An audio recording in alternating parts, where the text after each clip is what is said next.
Mr. Silent Channel. Tagalog Audio Novel Story. My Master. Kabanata 2111-2120. Sub-Saint Puppet. Si Yang Yian ay nakinig sa soul-snatching ancestor na nagsasalita at talagang nagpaplanong makipagtalik sa tatlong babae. Siya talaga. Siya. Nagalit bigla. Nalaman din niya na ang matandang immortal na ito ay hindi kailanman tumingin sa kanya ng diretsyo sa mga mata mula simula hanggang wakas. Maging si Dongfang Ironman ay nakapikit lamang ang kanyang mga mata at sumulyap sa kanya. Ano ang ibig sabihin nito? Nangangahulugan ito na siya at si Dongfang Ironman, na mga matatandang lalaki na may mababang antas ng paglilinang, ay hindi sila sineseryoso. Ito. Madali para sa kanya na sabihin na siya ay nasa unang yugto ng Immortal Lord, ngunit si Dongfang Ironman ay nasa unang yugto ng Immortal King. Hindi ito sineryoso ng soul-snatching ancestor, na talagang maaari lamang itong mga hulugan na ang antas ng paglilinang ng matandang immortal na ito ay mas mataas kaysa sa atin. Hindi napigilan ni Yang Yian na tanungin ang Diyos at Demon Bird, "Uwak, ano ang antas ng paglilinang ng lumang bagay na iyon? Ano ang kanyang paraan?" Ang Diyos at Demonyong Ibon ay nag-ambala ng ninunong ng aagaw ng kaluluwa noon. Nang marinig niya ang tanong ni Yang Yian, nagpatuloy siya, "Ang cultivation level ng kabilang partido ay ang great perfection of the Immortal King, ngunit hindi ito ang punto. Ang punto ay hindi mo kayang masaktan siya. Maging mabuti, bata, maghanda ng isang salita tumakas." Medyo natigilan at nagulat si Yang Yian matapos marinig ang sinabi ng Diyos at Demon Bird. Nagulat siya na ito ang unang pagkakataon na narinig niya ang Diyos at Demonyong Ibon, na palaging labis na mayabang, na hinayaan siyang makatakas kapag kaharap ang isang kaaway. Nagulat siya na dahil sinabi iyon ng God and Demon Bird, ibig sabihin ay mahirap talaga na tao ang kabilang partido. Kung gaano si Yang Yian, mas lalo siyang na-curious. Ang great perfection of the Immortal King ay talagang napakalakas sa matatanda, ngunit maaaring hindi sila matakot sa kanya kapag sila ay talagang lumaban. Gayunpaman, ayon sa sinabi ng ibong Diyos at demonyo, ipinainggalawa ang antas ng paglilinang ng taong ito, ibig sabihin, may isa pang dahilan na ikinatakot ng ibong Zamaw, o sa isip ng ibong Zamaw, hindi man lang sila makakalaban, kaya sinabi niya ang salitang pagtakas. Gayunpaman, natural niyang papansinin ang payo ng ibong Zamaw, dahil alam niyang hindi siya sasaktan ng ibong Zamaw. Naisip ko na kailangan ko na talagang maghanda. Halimbawa, kailangan ko munang protektahan ang nasugatan na si Jing Ken. Sabihin mo sa akin kung ano ang nangyari. Tanong ulit ni Yang Yiyo.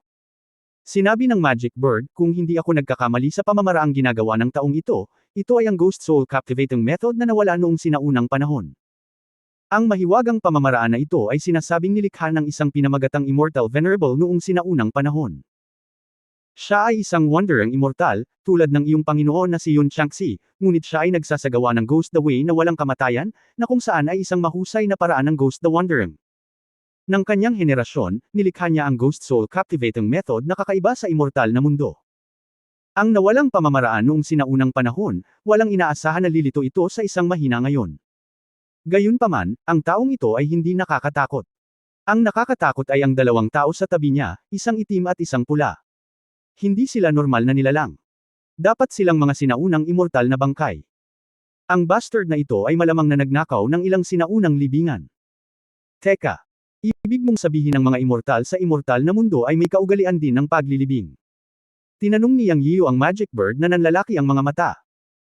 Sa kanyang imahinasyon, walang mga libingan para sa mga immortal o cultivator sa immortal na mundo, dahil hindi pa siya nagkaroon ng sinumang magsasaka na gumawa ng isang libingan para sa kanya mula nang magsimula siya sa mundo ng paglilinang. Kung meron man, hindi pwede, pero ayon sa ibig sabihin ng God and Demon Bird, may mga espesyal na libingan noong unang panahon. Ayon sa kanyang pangunawa, pagkatapos ng pagkamatay ng mga monghe, lahat sila ay bumalik sa langit at lupa, kabilang ang pisikal na katawan, at ang kaluluwa ay naglalaho at nagiging hindi nakikita. Pero isipin mo, walang hindi maintindihan. Malawak ang daigdig ng mga engkanto at mayroong lahat ng uri ng mga monghe. Anumang bagay ay maaaring mangyari, at hindi nakakagulat na ang mga libingan ay ninakawan. Sinabi rin ng God and Demon Bird, syempre, bagamat ito ay isang mundo ng mga monghe, ang bawat panahon ay may kanya-kanyang iba't ibang simbolo at sibilisasyon. Noong sinaunang panahon, ang ilang puwersa ng pamilya ay may panahon ng mga kaugalian sa paglilibing. Inilibing nila ang kanilang mga nahulog na angkan kahit ano pa sila. At kung mas mataas ang pagtatanim at mas sikat ang mga tao, mas malaki ang mga libingan. Ang konstruksyon ay lubhang kahanga-hanga, at ang mga pormasayon, spells, seal, at iba pa ay magagamit lahat. Mahirap para sa mga ordinaryong tao na sirain ang mga ito, at karaniwang walang lugar na may malaking libingan. Pero ngayon, parang exception na talaga ang Soul Capture Ancestor. Ang lumang bagay na ito ay may lihim na pamamaraan. Hindi lamang siya nakahanap ng isang libingan, ngunit matagumpay din niyang ninakaw ang inner seed na walang kamatayang bangkay. Dapat patayin ang taong ito, pabayaan mo na. Iba pang mga bagay, itim na iyon ang malaking tao na nakasuot ng itim na baluti at ang lalaking nakasuot ng pulang damit ay walang alinlangan na sinaunang immortal na mga bangkay, at sila ay sinaunang mga immortal na nagpapadalisay sa katawan. Ang kanilang mga katawan ay dapat na malapit sa antas ng Sub-Sage at hindi kailanman mawawala. Pero, ngayon sila ay ninakaw ng lumang bagay na ito, at naturukan ng mga bagong kaluluwa sa pamamagitan ng paraan ng pagnanakaw ng kaluluwa, at ginawang mga puppet. Hindi ko makita ang nakasuot ng pulang damit, ngunit ang malaking lalaking nakasuot ng itim na baluti ay may kaluluwa ng demonyo sa halip na tao. Kung hindi ako nagkakamali, si Meng Tian, ang multong immortal, ay dapat na naghahanap ng susunod na sinaunang immortal na bangkay na tirahan pagkatapos mahuli ng lumang bagay. Ang paraan ng pagnanakaw ng kaluluwa ay ginagamit upang kontrolin ang kaluluwa ng nagsasaka. Ang pamamaraang ito ng pagkontrol sa kaluluwa ay lubhang makapangyarihan, at ang pamamaraan ay tahimik. Kung sanayin mo ito sa sukdulan, malalaman mo sa malayo. Ito ay isang masamang paraan upang kontrolin ang kaluluwa sa pamamagitan lamang ng pagsigaw. Kaya naman napapabalitang ang Soul Capture Immortal Venerable ay kinubkob at pinatay ng matuwid na paraan ng immortal na mundo noong sinaunang panahon.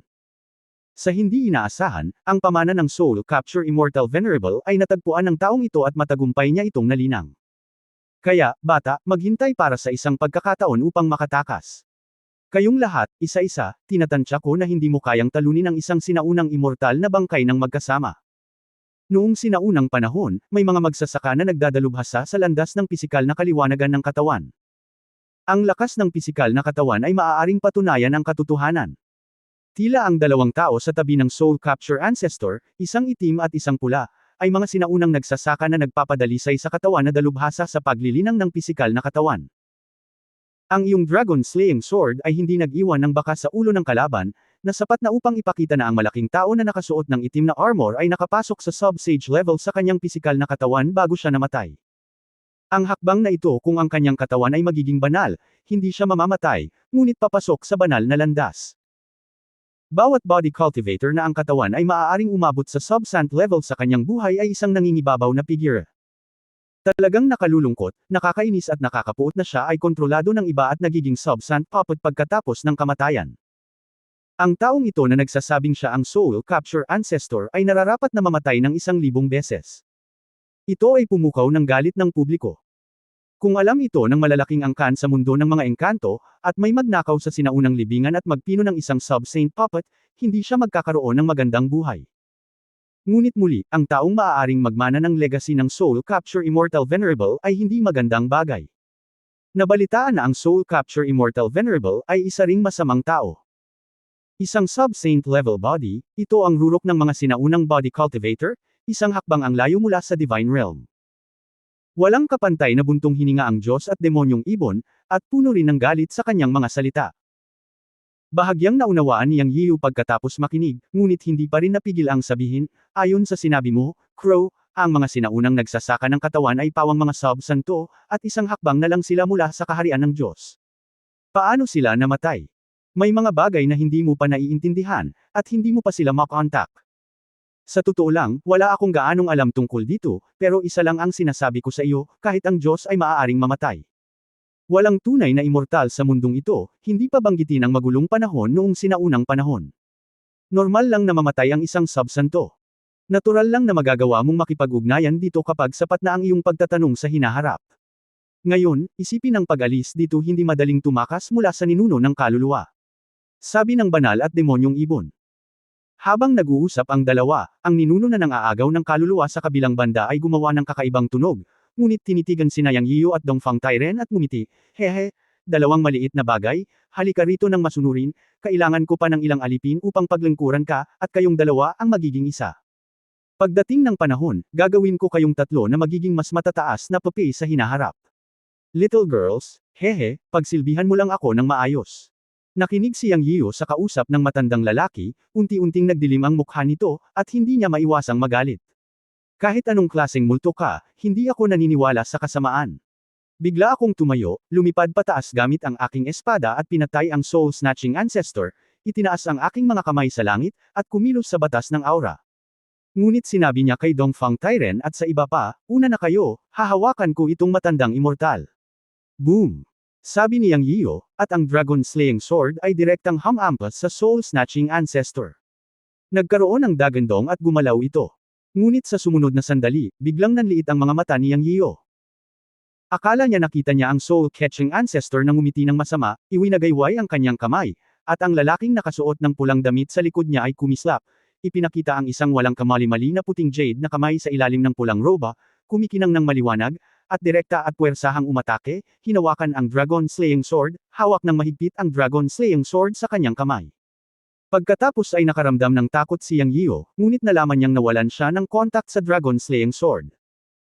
Ang lalaking nakasuot ng pula sa likod ng soul-catching ancestor ay dapat na isang babae. Sa paghusga sa kanyang mga braso, iniunat lang niya ang kanyang kamay at pilit na hinawakan ang dragon-slaying sword sa kanyang kamay. Ang malakas na pagsabog ng enerhiya ay hindi siya nasaktan, ngunit sa halip ay pinutol ang koneksyon sa pagitan niya at ng dragon-slaying sword. Nang inag sa loob si Yang Yiyo, hindi nakakagulat na patuloy silang hinihiling ni Zhao Bird na tumakas. Ngayon parang nakakakilabot na talaga ang kalaban. Kabanata 2112 ang malakas na umaasa sa kanilang sarili. Talagang natakot si Yang Yiyo sa pagkakataong ito. Ang kapangyarihan ng kanyang dragon-slaying sword ay iba sa nakaraan. Matapos ay claim ng Fengyan Swordsheath na matagumpay, ang kapangyarihan nito ay tumaas ng maraming beses. Kahit na ang immortal na hari na nakarating sa dakilang kasakdalan ay hindi maglalakas loob na kunin ang kanyang espada ng madali, lalo pat magunat ng isang kamay upang direktang kunin ang dragon-slaying sword, at putulin ang koneksyon sa pagitan niya at ng dragon-slaying sword gamit ang isang backhand. Ito ay sadyang nakakagulat. Sinira nito ang dati niyang Ketelusan. Anong uri ng paraan ito para mawala ang koneksyon sa kanya ng dragon-slaying sword? Alam ni Yang Yiyo na nakatagpo siya ng multo ngayon. Ayaw pa rin niyang tanggapin, sa pag-aakalang kailangan pa rin niya itong ipaglaban, ngunit ngayon ay alam niyang wala ng pag-asa. Gaya nga ng sabi ng uwak, kung makakatakas man siya ay problema na ngayon. Ngunit dahil magkaharap na sila, maaari na lamang silang pumunta sa lahat, at kailangan nilang lumaban ng husto. Pagkatapos ng lahat, ang soul-snatching ancestor ay isa lamang great perfected immortal king, at hindi pa siya isang malakas na tao sa antas ng immortal emperor. Kung ang antas ng Immortal Emperor ay may dalawang sub-saint puppet sa paligid niya, si Yang Yiyo ay tumakas ng hindi man lang nag-iisip tungkol dito, ngunit ngayon ay wala na siyang magagawa. Ang dragon-slaying sword ay hindi maaaring mawala. Ang momentum ng mga batas sa kanyang mga palad, na nakaimbak at handa ng pakawalan, ay biglang sumampal sa lalaking nakasuot ng pula at sa ninunong ng aagaw ng kaluluwa. Ang malakas na enerhiya at momentum sa pagitan ng langit at lupa ay naging sanhi ng pagbaluktot ng espasyo, na nagdulot ng kaluskos na tunog. Napasimangot ang soul-snatching ancestor nang makita niya ang eksenang ito mula sa malayo. Tuluyan nang nawala ang masamang ngiti na kanina pa niya itinatago. Sinabi niya sa kanyang sarili, momentum ng batas, magandang bata, minamaliit kita, ngunit ang kakayahang ito ay hindi sapat para sa akin. Kung lumaki ka ng ilang sandali, maaaring matakot ako sa iyo, ngunit ngayon kailangan kong iwanan ang lahat ng maliliit na bagay sa likod. Habang nagsasalita ang soul-snatching ancestor, iwinagayway niya ang itim na tungkod ng bungo sa kanyang kamay, may binulong sa kanyang bibig, ngunit ito ay isang malabo at misteryosong tala. Pagkatapos, isang sunod-sunod na walang kidlat na pagsabog ang bumaril mula sa bungo at sumugod sa langit. Sa isang iglap, naramdaman ni Yang Yiyo na ang kabilang partido ay nagsasagawa rin ng momentum ng batas, at nabangga niya siya. Boom! Isang sunod-sunod na mapurol na pagsabog ang tumunog sa gitna ng magkabilang panig. Ngunit ginawa nitong magulong ang buong mundo. Kumalat ang mga alon ng hangin, at umihip ang isang malaking bagyo. Ang mukha ni Yang Yiyo ay nagbago ng husto, at bigla siyang sumigaw, "Let's go!" Naramdaman niya na ang low aura na maaaring ipakita ng soul-snatching ancestor ay mas simple kaysa sa kanya, ngunit ito ay mas malakas kaysa sa kanya, at ito ay 3 beses na mas malakas. At ang katangian ay nagpalamig sa kanya. Sobrang bilis ng tibok ng puso niya, na para bang may panganib. Nagmamadali siyang sumigaw para umatras ang lahat. Huwag magpakitang gilas sa oras na ito, kung hindi, makakasakit ito ng iba. Sa katunayan, nang umatake si Yang Yiyo at lumaban ang soul-snatching ancestor, naramdaman ni Dongfang Tairen at Luoyang na ang kabilang partido ay isa ring malakas na tao na nakabisado ang low aura, at mas malakas pa ito kaysa sa low aura ni Yang Yiyo. Sa oras na ito, kailangan nilang lumayo at mabilis na umatras. Alam ng lahat na hindi sila kalaban. Sa isang iglap, si Yang Yiyu at ang iba pa ay umatras ng daan-daang metro, bumitaw at tumakbo palayo. Nasa unahan sina Dongfang Tairen, Luo Yang, Zack Xiang, at Jing Ken, at nahulog siya sa likuran. Si Jing Ken ay nasugatan at ang kanyang bilis ay napakabagal. Napalingon si Yang Yiyu sa kanyang tabi at sinabing, bitawan mo ang iyong isip at huwag kang tumanggi. Dadalhin kita sa espasyo ng Chen Kun Pot. Alam ni Jing Ken na hihilahin niya ang lahat pababa sa sandaling ito. Nang marinig niya ang mga salita ni Yang Yiyu, hindi siya bumitaw at hinayaan siyang dalhin siya ni Yang Yiyu sa espasyo ng Chen Kun Pot. Para sa iba, hindi pa nagplano si Yang Yiyu. Bukod dito, sina Dongfang Tairen at Luo Yang ay parehong walang kamatayang hari, at si Zack Xiang ay isa ring kakaiba at alien na demon cultivator. Lahat sila ay may kanya-kanyang pride. Natatakot ito na hindi sila papayag na dalhin silang tatlo sa espasyo ng Chen Kun Pot. Ayon sa kanilang mga personalidad, silang tatlo ay hindi ang tipo ng mga taong nagtatago kapag sila ay nakatagpo ng gulo. Kaya't hindi pinansin ni Yang Yiyu ang tatlo at dinala na lamang ang sugatang Jing Ken sa espasyo ng Chen Kun Pot. Sa sandaling ito, gusto talaga ni Yang Yiyu na manatili at lumaban sa isang labanan, at ayaw niyang tumakas, ngunit wala siyang pagpipilian. Ang sitwasyon ay mas malakas kaysa sa tao, at nais din niyang pagbutihin muna ang kanyang lakas. Ang tatlong Jin Yuan Han Yuan Xiandan sa kanyang katawan ay hindi pa nagamit pagkatapos nilang pino. Siya ay naghihintay para sa susi upang maging kapaki-pakinabang. Ngayon ang pagkakataon. Alam niya na ang kanyang kahinaan ay ang kanyang mahinang paglilinang. Bagamat marami siyang pamamaraan, ang pagkakaiba sa paglilinang ay limitado ang kapangyarihan ng mga pamamaraan. Kung siya ay may lakas ng isang hari ng county, bakit kukunin ng kabilang partido ang Dragon Slaying Sword? Medyo hindi komportable si Yang Yiyu. Ngunit alam niya na dapat siyang maging makatuwiran sa sandaling ito. Ang salpok ay ang Diablo. Ang pagharap sa isang figurang tulad ng soul-snatching ancestor, ang kaunting udyok ay magbubuwis sa kanya ng kanyang buhay. Ngunit may isang bagay na napakalinaw sa kanya, na kailangan niyang makipaglaban hanggang kamatayan sa ninuno na ng aagaw ng kaluluwa sa pagkakataong ito. Nariyan ang paghihiganti kay Jing Ken na malubhang nasugatan, at pagkatapos ay mayroong ulat ng Mengtia na kinokontrol, at mayroon ding ulat ng pagpatay sa isang maliit na pangkat ng mga immortal na multo. Ang mga account na ito ay kailangang ayusin. Kaya't nagkaroon ng sitwasyon na walang katapusan ang pakikipaglaban sa ninuno na ng aagaw ng kaluluwa. Sa isang saglit lang, naubusan sila ng 8 o 900 metro, ngunit sa sandaling ito, ang awkward na parang bata na boses ng soul-snatching ancestor ay nagmula sa likuran. Hihihi. Kung gusto mong tumakas, depende kung may kakayahan kayo. Nang matapos magsalita si Yang Yiyu, narinig niya ang dagandong ng soul capture ancestor, Sky River. Boom! Kaagad, sunod-sunod na bomb ang tumunog sa likuran niya. Walang kamalay-malay na ibinaling ni Yang Yiyu ang kanyang ulo at agad na nagulat nang makita ang isang malaking ilog na gumugulong sa kanilang mga ulo. Sa sandaling ito, ang Eastern Iron Man ay nagsabi na may hindi kanais-nais na mukha, Yanzi, ito ang batas na nahuhubog. Ang matandang halimaw na ito ay mas malakas kaysa sa inaakala ko. Natatakot ako na ang pagtakas sa oras na ito ay magiging isang problema. Ano ang dapat kong gawin? Kahit na walang sinabi si Dongfang Tairen, nakita ito ni Yang Yiyu, ngunit wala siyang ideya sa oras na ito, at walang magawang sinabi, hindi ko alam kung ano ang gagawin. Kung hindi ito gagana, lumaban tayo ng husto. Isa lamang siyang dakilang immortal na hari, hindi isang immortal na emperador. Kaming apat ay lumalaban ng husto at hindi naniniwala na siya ay walang talo. Casual na sabi ni Yang Yiyu. Ito na lang ang tanging paraan ngayon, mapait si Dongfang Tairen. Nagpasya si Yang Yiyu, at isang Jin Yuan Han Yuan Xiandan ang lumitaw sa kanyang kamay. Ibinuka niya ang kanyang bibig at walang pag-aalinlangan itong nilunok. Muli niyang ginalaw ang kanyang mga kamay, at ang natitirang dalawa ay lumitaw sa kanyang palad. Dahil problema ang pagtakas, sumugal tayo. Darating siya upang takpan ang likuran at bumili ng oras para kay Dongfang Tai at sa dalawa pa. Kinuha si Jin Yuan Han Yuan Dan sa sandaling ito, alam ni Yang Yiyu sa kanyang puso na hindi pa ito ang tamang oras, dahil ang kanyang kaharian ay hindi makasabay. Ang pagkuha ng elixir sa oras na ito ay ganap na pinipilit ang paglaki ng mga pala, at ang huling backlash sequelae ay magiging napakalakas. Pero wala siyang choice. Kung hindi niya pipilitin ang kanyang lakas upang mapabuti, sila ay magiging napaka-passive at maaaring nasa panganib.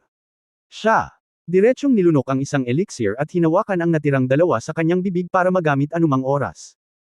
Hindi lingid sa kaalaman ni Yang Yian ang mga kahihinatnan, ngunit alam niya ang mga kahihinatnan, kaya ininom niya ang Jin Yuan Han Yuan Immortal Pill sa oras na ito. Ang immortal na pill na ito ay ginawa mula sa recipe ng isa sa Kijun Immortal Paths, at ito rin ang pinakamalakas na immortal na pill sa kanyang kamay. Ang daloo immortal pill ay hindi na epektibo para sa kanya. Tanging ang Jinyuan Hanyuan Pill na ginawa niya ang hindi nagamit sa kabuuang tatlong pill. Ayon sa paglalarawan ng Kijin Pill, ang isang daloo ay maaaring mapabuti ang ilang maliliit na kaharian, o kahit isang malaking kaharian. Ang Jinyuan Hanyuan Immortal Pill na inilabas niya ngayon, bagamat ito ay pinangalan ng Hanyuan, ang kanyang paglilinang ay yaong ng isang immortal na monarch, ngunit ang bisa ng tunay na tableta ay walang limitasyon, malayo sa antas ng isang immortal na monarko. Sa pagkakataong ito, ang pagkuha nito ay para puwersahang pagbutihin ang kanyang lakas, at napakabisa pa rin ito para sa kanyang kasalukuyang panimulang paglilinang ng isang immortal na monarko, ngunit hindi ko alam kung hanggang saan ito maaaring umabot. Anyway, tiwala si Yang Yian na mapapabuti niya ang kanyang lakas. Kaya lang, hindi siya maaaring umakyat sa larangan, dahil noong nilinang niya ang antas na ito, ang paraan ng paglilinang ay hindi lamang suportado ng enerhiya, ngunit nangangailangan din ng pagpapabuti ng kaharian. Parehong kailangan. Ang isa pang dahilan kung bakit siya nakipagsapalaran sa paglunok ng walang kamatayang tableta ay naisip niya na siya mismo ang makakalutas sa paghihirap na ito. Noong nakaraan, nasa kanya ang kanyang Panginoon, si Black Lotus at iba pa upang suportahan siya sa daan. Pero ngayon wala na sila. Siya, kailangan pa ring maglakad sa kalsada ng mag-isa. Si Yang Yiyo ay ayaw umasa sa iba para sa lahat. Kung gagawin niya iyon, hindi siya magiging malakas na tao. Ngayong naabot na ng kanyang cultivation ang kaharian ng Immortal Lord, nakapasok na siya sa threshold ng pagiging isang malakas na tao. Ang bawat malakas na tao ay umaasa sa kanyang sariling lakas at paraan, hindi sa iba. Naisip niya ang mga bagay na ito, kaya handa siyang labanan ang paghihirap na ito ng mag-isa. May 3 Hanyuan Immortal Pills sa kamay, hindi siya nang ahas na sabihin na kaya niyang pagbutihin ang isang malaking kaharian, ngunit hindi dapat maging problema ang pagbutihin ng isa o dalawang maliliit na kaharian. Hindi siya natatakot sa mga sumunod na pangyayari, ngunit natatakot siyang maging sobrang depressed. Siya, nilamon ang unang Hanyuan Immortal Pill. Nagkaroon ng dagandong sa kanyang katawan, at ang malaking enerhiya ng walang kamatayang tableta ay sumabog kaagad sa kanyang katawan, na nagpabago sa mukha ni Yang Yiyo. Ang epekto ng Hanyuan Immortal Pill ay mas malakas kaysa sa inaakala niya. Ngunit sa pagkakataong ito ay hindi lamang siya nag-aalala, ngunit masaya sa kanyang puso. Kung mas malaki ang epekto ng walang kamatayang tableta, mas mapipilit nitong mapabuti ang lakas. Pinakamainam na pagbutihin mula sa maagang yugto ng immortal na Panginoon hanggang sa gitnang yugto. Siya ay nagtataglay ng maraming mahiwagang kapangyarihan, na lahat ay nangangailangan ng sapat na lakas upang magamit. Nakaharap sa isang malaking ilog na gumugulong sa kanyang ulo, kinuyam ni Yang Yiyo ang kanyang mga kamao, kinagat ang kanyang mga ngipin, at tiniis ang epekto ng enerhiya ng elixir sa kanyang katawan, habang ang kanyang lakas ay tumataas din. Kabanata 2113 Desperado. Ang kaharian ay hindi tumataas, ngunit ang lakas ay tumataas. Ito ang pakinabang ng pag-inom ng Hanyuan Immortal Pill. Ang lakas ng cultivation ni Yang Yiyo ay nasa maagang yugto na ng Immortal Lord. Pagkatapos lunukan ng isang tableta, nagkaroon ng mapurol na tunog sa kanyang katawan, ang Qiankun Creation Power ay mabilis na tumatakbo, at ang mana sa Dao Yuan ay mabilis na tumaas. Sa isang kisap mata, ang kanyang lakas ay umabot sa gitnang yugto ng immortal na Panginoon, at patuloy na tumaas hanggang sa lahat. Ngunit sa kasamaang palad, ang pagpapabuti ay limitado, at huminto siya sa tuktok ng gitnang yugto, at ang enerhiya ng isang walang kamatayang tableta ay natupok. Sa sandaling ito, nilunok ni Yang Yiyo ang pangalawang Hanyuan Immortal Pill sa kanyang bibig, at kasabay nito ay umungal at iwinagayway ang kanyang mga kamay, hanging the Star Sea.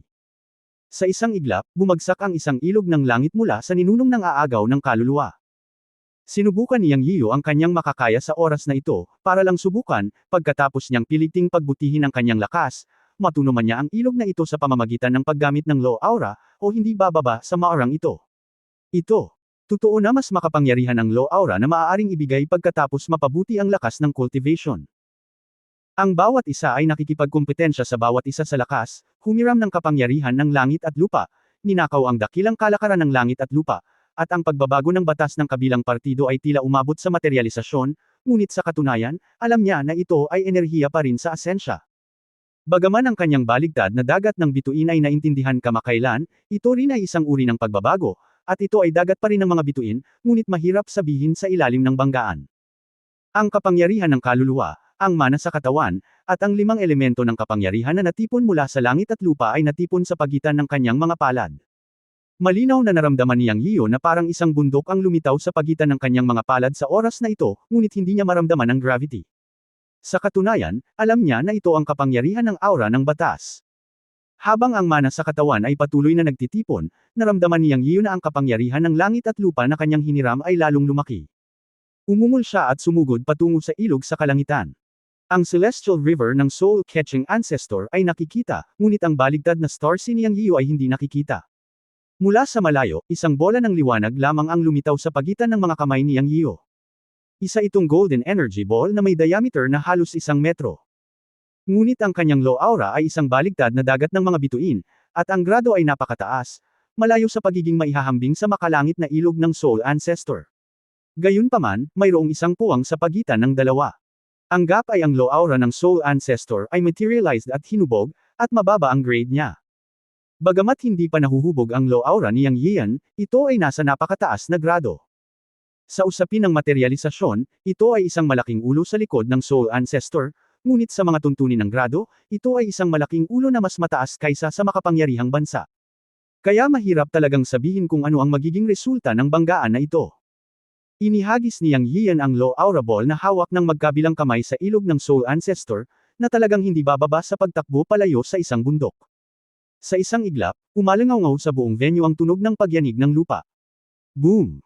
Sa susunod na sandali, ang napakalakas na enerhiya ay sumabog, ang low aura sphere ni Yang Yiyan ay sumabog, at ang heavenly river of the soul ancestor ay sumabog. Nagbanggaan ang mga aura, nagbanggaan ang kapangyarihan ng mahika, at nagbanggaan ang mga dakilang puwersa ng langit at lupa. Ito ay pambihira. Hindi huminto ang mga kamay ni Yang Yiyan. Ang enerhiya ng pangalawang Hanyuan Immortal Peel sa kanyang katawan ay sumabog at mabilis na hinigop. Matapos ilunsad ang pag-ataking ito, ginalaw niya ang kanyang kaliwang kamay, at nasa kamay niya ang Netherworld Bone Tool, at umatras siya ng walang tigil. Ang labanan sa himpapawid ay natapos sa sandaling ito. Ito ay medyo nakakadismaya. Ngunit ito ay inaasahan din. Dahil ang pag-atake niya sa nakabaligtad na Star Sea ay hindi nakalusaw sa ilog ng kalaban, ngunit naharang din ito ang ilog. Tiyak na imposibleng sumulong, na magpapahina rin sa kapangyarihan ng kalahati. Matapos sumabog ang nakabaligtad na ilog, ito ay naging malaking tubig at nahulog pa rin sa lupa, na naging isang rumaragasang baha. Sa isang iglap, si Yang Yiyan ay nalubog sa baha. Ngunit hindi ito gaanong nakaapekto sa kanya. Ito ay imposibleng mabasa ang kanyang damit. Sa sandaling ito, sa kanyang opinyon, ang pag-atake ng soul-snatching ancestor sa Heavenly River ay natunaw niya. Pero alam din niyang simula pa lang ito, at magkakaroon ng mahirap na laban sa likod. Siya ay hindi nang ahas na maging pabaya sa lahat. Sa isang galaw ng magic power, napailing siya sa mga baha sa paligid niya.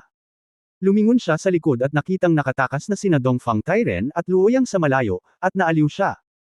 Ang pag-ataking ito ay bumili ng oras para sa tatlong Dongfang Iron Man. Sila ay nahaharap sa isang malakas na kaaway at hindi maaaring mapuksa ng sabay-sabay. Gayunpaman, hawak ni Yang Yiyan ang Netherworld Bone Tool sa kanyang kamay at naging mas alerto. Muling nayanig ang kanyang katawan at ang kanyang cultivation level ay umabot sa huling yugto ng Immortal Lord, at ang kanyang lakas ay tumaas ng husto. Sa oras na ito, nakita niya ang soul-snatching ancestor na may masamang ngiti sa kanyang mukha at biglang sinabi, "Black Armor, pumunta ka at hulihin ang iilan na tumakas." Nang matapos siyang magsalita, nakita niya ang lalaking nakaitim na nakabaluti sa tabi ng ancestor na nangaagaw ng kaluluwa. Bigla niyang tinapakan ang kanyang mga paa, at ang buong lupa ay nayanig. Lumipad palabas ang lalaking nakabaluti ng itim na parang kanyan. Naramdaman lamang ni Yang Yiyan ang isang kislap ng itim na liwanag at pagkatapos ay nawala ang lalaking nakasuot ng itim. Nagbago ang mukha ni Yang at alam niya na ang lalaking nakabaluti na itim ay hamarang sa Dongfang Iron Man, Luoyang, at Zexang. Ayon sa mga salita ng God and Demon Bird, ang katawan ng itim na nakabaluti na tao ay nasa sub-sage level ng sinaunang pagpino ng katawan, at ang kanyang lakas ay lampas sa imahinasyon. Ang mga kaluluwang nanirahan ay mga demonyong kaluluwa, na lahat ay kinokontrol ng soul-snatching ancestor at ginawang mga puppet. Ang kanyang lakas ay likas na pambihira. Hindi niya alam kung kakayanin ng tatlong Eastern Iron Man. Mahirap siguro no. Sa sandaling nakita niyang nawala ang lalaking nakabaluti, si Yang Yiyu ay nabalisa at sinubukang makalayo. Ngunit sa oras na ito, narinig na lamang niya ang pagngisi ng soul-catching ancestor, "Bata, huwag mong isipin ang pagtulong sa iyong mga kaibigan, isipin mo ang iyong sarili, hehe." Nang marinig ang soul-catching ancestor na nagsasalita, naramdaman ni Yang Yiyan na may mali, ngunit sa susunod na sandali ay naramdaman niyang tumigas ang kanyang mga paa, at nang tumingin siya sa ibaba, nakita niya na ang kanyang mga paa ay nagyelo. Hindi niya alam. Kapag ang kanyang mga binti ay nagyelo. Laking gulat niya, hindi niya inaasahan na napakaraming pakulo pala ng matandang immortal na ito. Ngunit ang maliit na pagyayelo na ito ay hindi nag-abala sa kanya. Ito lang.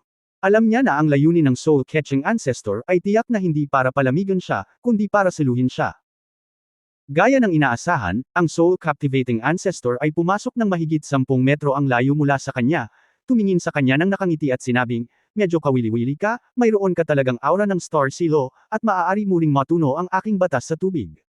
Hindi ito simple. Medyo nag-aatubili akong patayin ka. Huwag mo akong galawin. Maglalagay ako ng isang disk, ililigtas mo ang aking kaluluwa, at ikaw ay magiging anteng-anteng sa iyong oras. Ang buhay mo." Nakinig si Yang Yiu sa kausap ng matandang lalaki, at talagang mahal niya ito, ngunit maglagay ng anteng-anteng sa kanyang kaluluwa. Anong biro? Hindi ba ito katumbas ng kontrol? Sa isang malamig na singhot, lihim niyang inilipat ang Azure Lotus Immortal Fire upang matuno ang yelo sa kanyang mga binti.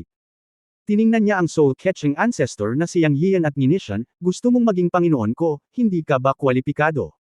At saka, mayroon na akong master. Kumpara sa iyo, isang lumang bagay, hindi ka karapat-dapat na dalhin ang sapatos ng aking Panginoon. Mangarap ka." Boom! Nagmura si Yang Yian, at gumalaw ang Azure Lotus Immortal Fire. Ang yelo sa kanyang mga binti ay agad na naalis, at ang Netherworld Bone Tool sa kanyang kamay ay biglang nabasag sa lupa. Netherworld Vine Tree. Sa isang dagandong, ang Netherworld Bone Tool ay nahulog sa lupa, at sa isang putok, isang kulay abong aura ang tumaas. Ang hindi mabilang na Netherworld Vines ay lumitaw at gumulong patungo sa soul-catching ancestor. Buzz! Muling lumitaw ang karayom ng Betrayal sa kanyang puso, at hinimok ito ni Yang Yian na direktang lumipad sa lalaking nakasuot ng pula sa tabi ng soul-catching ancestor. Dahil nakikita niya na ang pulang artista sa tabi ng soul-catching ancestor ay napakalakas, ngunit hindi niya ito makita. Ngunit nang gagamit na sana siya ng Betrayal Sting, ang mahiwagang ibong nakasquat sa kanyang balikat ay biglang nagsabi, "Huwag kang magkamali, mahina. Kunin mo muna ang pinuno." Ang ninunong mang-agaw ng kaluluwa ay mukhang makapangyarihan, ngunit sa katunayan, ang nagpapalakas sa kanya ay ang soul-snatching technique. Kinokontrol ng kanyang sekretong pamamaraan ang Black Armor, ang Red Cloths, at Ancestor. Ang pisikal na katawan niya ay hindi ganoon kalakas, hindi man kasing lakas ng sa iyo. Dahil gusto mong lumaban hanggang kamatayan, subukan mo. Humanap na lang ng paraan para patayin ang soul-snatching ancestor. Hanggat papatayin mo ang soul-snatching ancestor, mawawala ng kontrol ang Black Armor at ang Red Clothes.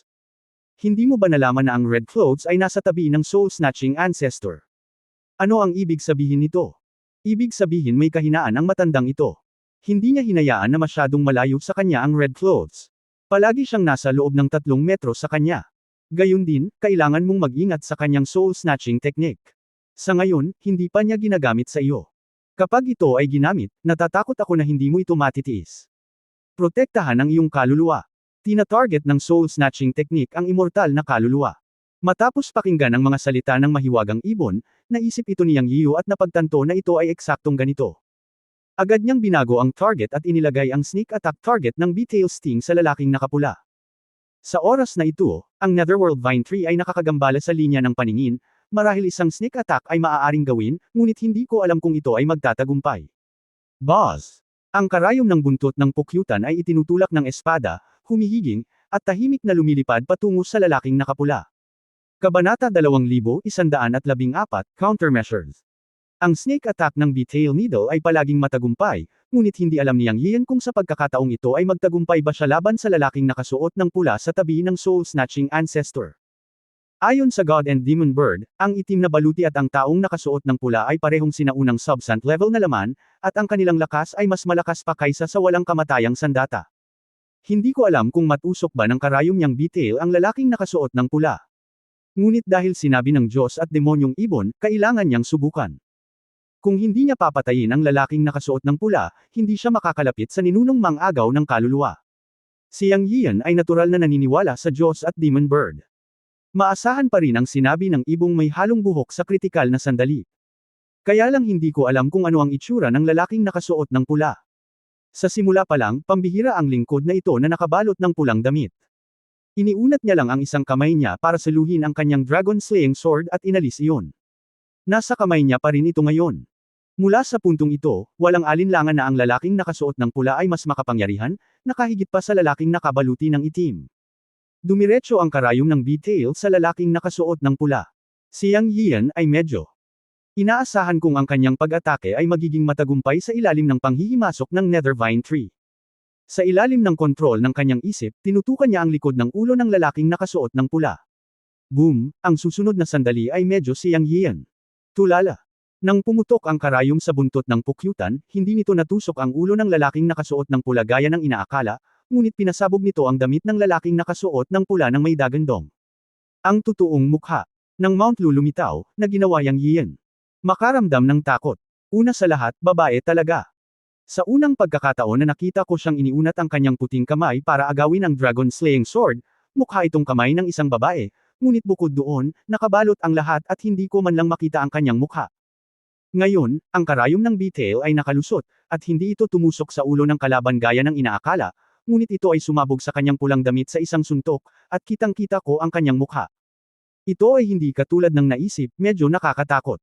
Isang mukha na natatakpan ng mga rune, duguan, tila ang mga rune ay direktang inukit sa kanyang mukha gamit ang isang kutsilyo, at ang mas ikinagulat ni Yang Yian ay siya ay hubad sa oras na ito.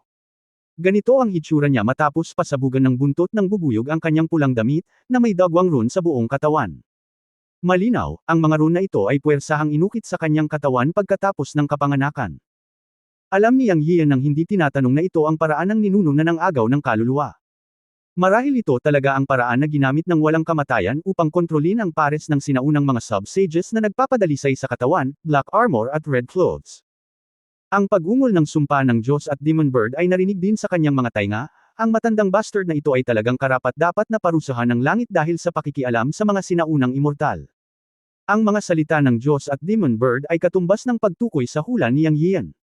Ito ay talagang gawa ng soul-snatching ancestor. Ang tusok ng buntot ng pukyutan ay tila hindi nagdulot ng anumang pinsala sa babaeng nakapula, ngunit pinasabog lamang ang kanyang damit. Bigla na lang, galit na nasabi ng soul-snatching ancestor, "Bata, hinahanap mo ang kamatayan." Ngunit nang iwagayway ang skeleton crutch sa kanyang kamay, nawasak at nawala ang sikat na puno ng baging na bamalat sa kanya. Sa pagkakataong ito, malinaw na naramdaman ni Yang Yian na talagang nawala ang sikat na puno ng ubas.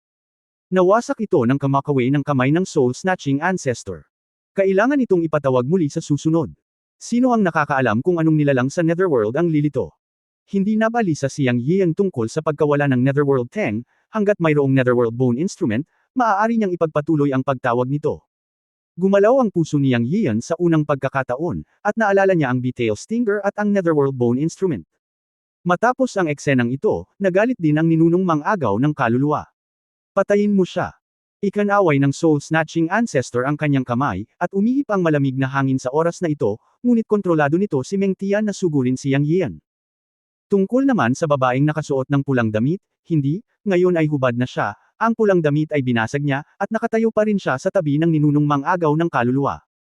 Kinumpirma rin ng eksenang ito na ganap na tama ang sinabi ng Diyos at Demon Bird.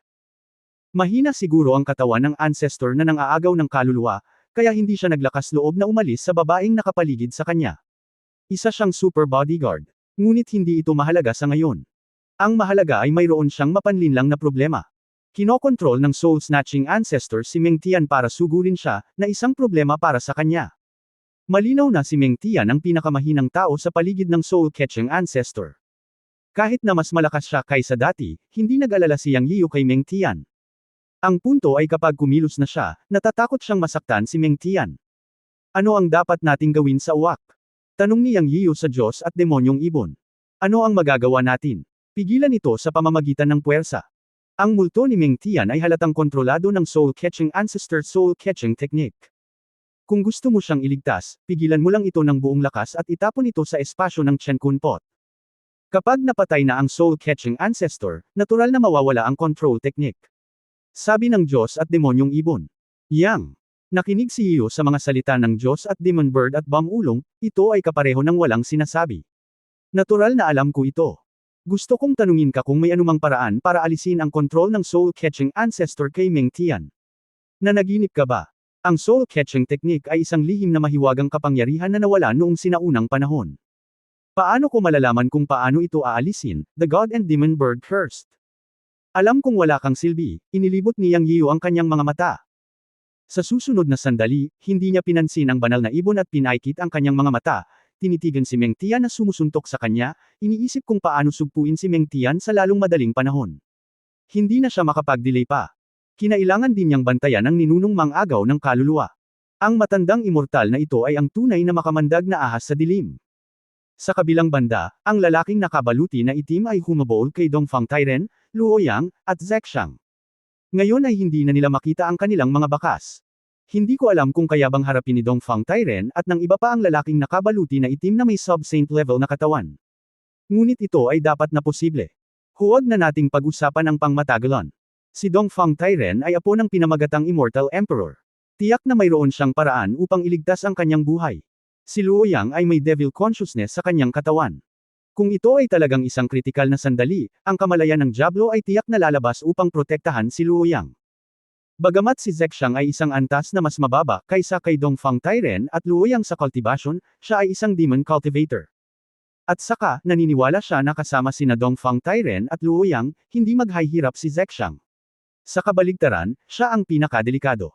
Pero, siyang ay hindi walang paraan. Kinagat niya ang kanyang mga ngipin at nilunok ang pangatlong Jinyuan Hanyuan Siandan sa kanyang bibig.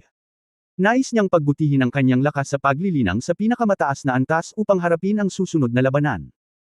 Ang unang dalawang Hanyuan Siandan na table task ay nakapagpabuti na ng kanyang lakas sa paglilinang. Matapos lunukan ang huling tableta, tiwala siyang maaabot niya ang rurok ng huling yugto ng Xianjun o maging ang Great Perfection. Kanyang ang panloob na lakas ay hindi tumitigil sa pagpapabuti, na siya ring kumpiyansa ni Yang Yio. Nang makitang kinokontrol si Meng Tian, naisip niya na magandang pagkakataon para sa soul-snatching ancestor na ipadala si Meng Tian sa oras na ito, para makuha niya ang pagkakataon na sugpuin si Meng Tian at mabawasan ang pag-aalala. Ngunit iniisip niya kung paano sugpuin si Meng Tian. Nag-aalala siya na hindi kakayanin ni Meng Tian ang aura ng batas, at masama kung siya ay aksidenteng napatay. Para sa iba pang paraan, natakot sila na hindi nila magawa si Meng Tian. Pagkatapos ng lahat, ang lakas ni Meng Tian ay mas malakas ngayon, at siya ay may lakas ng gitna at huling yugto ng Xianjun. At saka, sa kontrol ng soul-snatching ancestor, hindi talaga siya maaaring maging pabaya. Mabilis na gumagana ang isip ni Yang Yio at naisip niya ang Life and Death Talisman Sutra. Habang pinag-iisipan niya ito, tila mas magagawa ito. Dahil si Meng Tian ay isang ghost fairy, ang core ng kanyang cultivation ay ang soul, at ang Life and Death Talisman Sutra na nakuha niya ay talagang tumutugma sa inner self. Hindi lamang nito maaatake ang pisikal na katawan, kundi pati na rin ang immortal na kaluluwa, at maaari rin itong tahimik na mabilang sa immortal na kaluluwa. Kaya't nais ni Yang Yio na subukan ang pamamaraang ito upang makita kung ito ay gagana. Anyway, ang Life and Death Talisman Sutra ay direktang pumasok sa katawan ni Meng Tian, at ang kontrol ay nasa kanyang mga kamay. Siya ay hindi natatakot na saktan si Meng Tian, ito ay isang perpektong paraan. Kung ito ay magtagumpay, maaari itong magamit upang harapin ang walang kamatayang kaluluwang nakahuli ng ninuno. Kaagad, ang spell sa kanyang kamay ay nakabuo ng selyo, at tahimik niyang binibigkas ang lihim na mantra ng Life and Death Talisman Sutra sa kanyang puso, na buhay at kamatayan sa parehong oras. Ang Life and Death Talisman Sutra ay maaaring isagawa ng mag-isa, at natural na maaari rin itong gumanap ng magkasama. Isang pag-iisip ay buhay at isang pag-iisip ay kamatayan, isang pag-iisip ay buhay at kamatayan. Om. Dalawang rune, isang itim at isang puti, agad na nabuo sa mga kamay. Nakaturo kay Meng Tian. Ito ang pinakamataas na tagumpay ng paraan ng mga spells. Itinuturo ng isang daliri ang isip upang i-lock ang target, at ang kalaban ay hindi makaiwas. Kumikislap ito at nawala sa katawan ni Meng Tian. Sa susunod na sandali ay nakita ni Yang Yio si Meng Tian na nanginginig ang buong katawan, ngunit siya ay huminto at lumitaw 1 metro lamang sa kanyang harapan. Matapos makapasok ang Life and Death Talisman sa katawan ni Meng Tian, agad itong pumasok sa kamalayan ni Meng Tian at pumasok sa multo ni Meng Tian. Malinaw na naramdaman ni Yang Yian na may itim na rune sa multo ni Meng Tian. Naisip niya kaagad ang itim na rune, na siyang pangunahing paraan para makontrol ng soul-catching ancestor si Meng Tian. Direkta itong nakaukit sa multo ni Meng Tian, at isa rin itong marka ng kontrol. At ang kanyang Life and Death Talisman ay mas advanced na ngayon sa mga mata ni Yang Yian, at direkta rin itong pumasok sa multo ni Meng Tian. Sa isang pag-iisip sa kanyang isip, pinaandar ni Yang Yian ang Life and Death Talisman at direktang kinain ang itim na rune. Boom! Isang mapurol na dagandong ang umalingaw sa dagat ng kamalayan ni Meng Tian, na sinundan ng 2 hiyawan. Ang unang tunog ay inilabas ng multo ni Meng Tian, ngunit si Yang Yian ang nag-activate ng kapangyarihan ng Life and Death Talisman at direktang kinain ang Black Rune Mark na natitira sa multo ni Meng Tian. Marahil ito ay dahil sa labis na puwersa, o ang presyo ng pagpuksa sa itim na rune na ito ay nagpasigaw kay Meng Tian. Anyway, alam ni Yang Yian na sa wakas ay maayos na si Meng Tian. Gamit ang backhand wave, itinapon ni Yang Yian si Meng Tian palabas ng Chenkun Pot. May dalawang sigaw, at narinig din niya ang pangalawa, na mula sa labas ng mundo. Hehe, nagsuka ng dugo ang soul-snatching ancestor, boses iyon ng Diyos at Demon Bird. Natural na alam ni Yang Yian kung ano ang nangyayari. Ang kanyang buhay at kamatayan na anteng-anteng ang nagpunas ng itim na rune na iniwan ng soul-snatching ancestor sa multo ni Meng Tian, na naging sanhi ng pagkasira ng matandang immortal. Normal para sa kaluluwa na mag-backfire. Sa sandaling ito, nanginginig din ang katawan ni Yang Yian. Ang kanyang lakas sa paglilinang ay umabot sa dakilang kasakdalan ng walang kamatayan na Panginoon. Ang ikatlong Hanyuan Immortal Pill ay naabsorb sa wakas. Isang ngiti ang lumitaw sa gilid ng kanyang bibig. Nakahanap siya ng paraan para harapin ang ninunong mang-agaw ng kaluluwa. Ang buhay at kamatayan na talisman ay kapaki-pakinabang, at ito ay dumiretso sa kaluluwa, na dapat ay makapagyanig sa paraan ng pag-agaw ng kaluluwa ng lumang immortal. Dagdag pa rito, sumagi rin sa kanyang isipan na ang dalawa pang lihim na mahika ay parehong nakatutok sa kaluluwa. Ang paraan ng pag-agaw ng kaluluwa ng soul-snatching ancestor ay pangunahing nakatuon sa kaluluwa, kaya mayroon siyang paraan upang harapin ito, ngunit hindi niya alam kung gagana ito. Ang 8 Parts of Heavenly Dragon Sutra, at ang Pure Yang Scorching Sun Mantra, ay parehong mahiwagang lihim na pamamaraan sa bagay na ito. Nang turuan siya ng matanda, ipinaliwanag niya na ang una ay may epekto ng pagsira ng boses, at ang huli ay sobrang yang at malakas, na sinusunog ang lahat ng madilim na puwersa. Kabanata 2115, Pakikipaglaban sa isang sub-saint woman. Nang isipin ni Yang Yian ang mga mahiwagang kapangyarihan at sikreto sa kanyang katawan, parang nabuksan ang kanyang isip. Marami siyang naisip. Matapos mag-isip ng mabuti, marami siyang mahiwagang kapangyarihan at sikreto sa kanya. Magagamit na niya ang lahat ng ito ngayon. Anyway, ang layunin ay upang talunin ang soul-snatching ancestor. Hanggat kaya niyang patayin ang matandang ito, gagawin niya ang lahat. Matapos lunukan ng tatlong Hanyuan Immortal Pills na sunod-sunod, ang lakas ng kanyang cultivation ay puwersahang itinaas sa huling yugto ng Immortal Lord. Gayunpaman, alam niya ang kanyang sariling mga gawain. Alam ni Yang Yian na ang paglilinang na ito ay hindi matatag. Pagkatapos ng lahat, umasa siya sa kapangyarihan ng Immortal Pill para sa pilitang pagbutihin ang kanyang kaharian. Kung ang kanyang kaharian ay hindi makakasabay, kapag lumipas ang enerhiyang ito, tiyak na babagsak siya. Pagkatapos mag-cultivate sa Immortal Lord Realm, napakahalagang maunawaan ang realm. Ang kanyang kasalukuyang sitwasyon ay talagang napakabanayad. Ang lakas ng kanyang cultivation ay puwersahang itinaas sa Great Perfection ng Immortal Lord na may kapangyarihan ng Immortal Pill, ngunit ang kanyang kaharian ay nanatili pa rin sa unang yugto ng Immortal Lord. Kaya ito ay pansamantala lamang at hindi maaaring kunin bilang pamantayan. Kung gusto mong maabot ang Great Perfection level ng Immortal Lord, kailangan mo ring makipagsabayan sa comprehension ng realm. Kung hindi mo kayang makipagsabayan sa kaharian, sa kalaunan ay magiging asensya ng tubig at buwan. Kailangan mo ang kapangyarihan ng elixir. Matapos bumaba ang timbang, tinatansya ni Yang Yian na babagsak siya sa gitna at huling yugto. Kaya sa panahong ito, kailangan niyang makipaglaban sa ninunong mang-agaw ng kaluluwa sa lalong madaling panahon. Mas mabuti kung mapatay niya ang matandang ito. Kung hindi niya ito kayang patayin, dapat ay mayroon siyang lakas upang iligtas ang kanyang buhay sa kamay ng matandang ito at malayang pumunta at umalis. Hindi ka pwedeng mabigla sa kanya tulad ngayon, at hindi ka makakawala kahit na mauna ka pa. At ito ay pumasok sa isang passive state.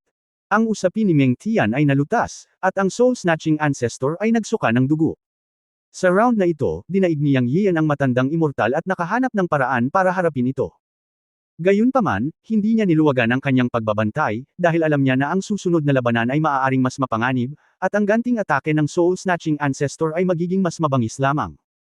Oo nga, ang ninunong ng agaw ng kaluluwa ay umubo sa di kalayuan, pinunasan ng dugo sa gilid ng kanyang bibig, at biglang itinaas ang kanyang ulo. Ang kanyang matandang mata ay tumitig kay Yang Yian na parang makamandag na ahas at malungkot na sinabi, "Haha, mabuti, mabuti." Tatlong sunod-sunod na sabi niya. Napabuntong hininga si Yang Yian sa kanyang puso. Oo naman, nagalit ang matandang immortal na ito. Ang ibon ng mga Diyos at mga demonyo ay nagsabi sa kanyang tainga, "Anak, mag-ingat, ang matandang bagay na ito ay mukhang galit na galit sa pagkakataong ito." Inilibot ni Yang Yian ang kanyang mga mata at sinabing, "Hindi ako bulag." Then he heard the soul capture ancestor continue to speak, "Matagal na akong hindi nakakatikim ng sarili kong dugo. Ikaw ang una sa mahigit 10,000 taon. Haha, gusto ko ang lasa ng dugo. I have to say that you are really a freak. You can actually dissolve my soul capture rune. Ngunit, Wala kang pagkakataong talunin ako. Noong una, gusto kitang kunin bilang apprentice. Ngayon tila ikaw ay walang utang na loob at hindi mo alam ang aking mga pamamaraan. Haha, kung gayon. Susunod, gagawin kitang ganap na alipin. Lalamunan ko ang iyong kaluluwa at espiritu, at iiwan ko ang iyong katawan sa isang kaluluwang demonyo. Ikaw ay magiging isang mababang antas na alipin sa akin magpakailanman. Mukhang galit na galit ang Soul Capture Ancestor. Bagamat hindi malakas ang kanyang boses, puno ito ng intensyong pumatay. Pero para kay Yang, hindi siya natakot. Agad siyang gumanti ng walang pag-aalinlangan, matanda, huwag mo akong takutin. Hindi ako pinalaki ng takot. Hindi tiyak kung sino ang pumatay kung kanino at kung sino ang magiging alipin. Anuman ang ibig mong gamitin, tatanggapin ko. Sa ganoong sitwasyon, si Yang ay palaging matigas ang ulo at tumangging sumuko. Okay, ninuno, gusto kong makita kung ang lakas mo ay kasing tigas ng iyong bibig. Ngumisi ang ninunong ng aagaw ng kaluluwa. Pagkatapos niyang magsalita, iwinagayway niya ang itim na tungkod ng bungo sa kanyang kamay at lumitaw ang isang halo. Sinabi niya sa malamig na boses, patayin mo siya. Ito ay natural na sinabi sa pulang damit na babae na may rune sa buong katawan. Ito rin ang unang pagkakataon na hinayaan ng matandang immortal na umalis sa tabi niya ang babaeng nakapula. Siyempre, ang pulang damit ng babaeng nakapulang damit sa sandaling ito ay sinira ni Yang, at siya ay nakahubad na. Matapos mabalot ng dagwang rune ang kanyang katawan ay parang nakasuot pa rin siya ng pulang damit na mas lalo pang malungkot at nakakatakot. Swoosh! Isang pulang halo ang kumislap, at ang babae ay nawala mula sa soul-snatching ancestor sa isang iglap. Nakita ni Yang Yian na sa oras na ito, ang soul-snatching ancestor ay bumubulong ng kung ano, at ang maitim na tungkod sa kanyang kamay ay kumikislap pa rin, at tila siya ay nagsasagawa ng ilang lihim na pamamaraan. Hindi alam ni Yang Yian kung kinokontrol ng matandang immortal na ito ang babaeng sumugod sa kanya, o gumagawa ng isang malaking hakbang ng palihim. Anyway, naging alerto siya sa puso niya. Ngunit ang pag-alala sa sinabi ng Diyos at demonyong ibon, para sa matandang lalaki na magaling sa pagkontrol sa dakilang paraan ng pag-agaw ng kaluluwa, ang kanyang sariling pisikal na lakas ay hindi dapat maging malakas, kaya kung gusto niya itong patayin, kailangan niyang lumaban sa malapitang labanan. Sa pamamagitan lamang ng pagiging malapit sa matandang immortal na ito magkakaroon siya ng pagkakataong patayin siya. Ngunit alam ni Yang Yian na hindi dapat ganoon ka-simple. Nakikita niya at ng Diyos at Demon Bird ang mga kahinaan ng matandang lalaki, at mas alam ito ng matandang immortal, kaya hindi niya hahayaang mapalapit sa kanya ang sinuman ng madali. Ang babaeng sumugod sa kanya ang unang linya ng depensa ng ninuno na ng aagaw ng kaluluwa. Alam ni Yang Yian na kung gusto niyang mapalapit sa soul-snatching ancestor, kailangan muna niyang lagpasan ang babae. Ngunit ang antas na ito ay maaaring hindi madaling makapasa. Sa pag-iisip tungkol dito sa kanyang puso, ang mga kamay ni Yang Yian ay hindi huminto, at ang Life and Death Talisman Sutra ay nakaimbak at handa nang umalis. Hindi ko alam kung gagana sa babaeng ito na kontrolado ng soul-snatching ancestor. Sa puntong ito, wala siyang choice kundi kumapit sa dulo. Ang daan ng buhay at kamatayan ay iisa, humayo. Sa isang dagandong, agad niyang itinapon ang talisman ng buhay at kamatayan. Ito. Isang kisap mata lamang, 7 o 8 metro ang layo, at nakita ni Yang Yian na ang babae ay humakbang pasulong at nakarating sa harapan niya sa lakas lamang ng kanyang katawan.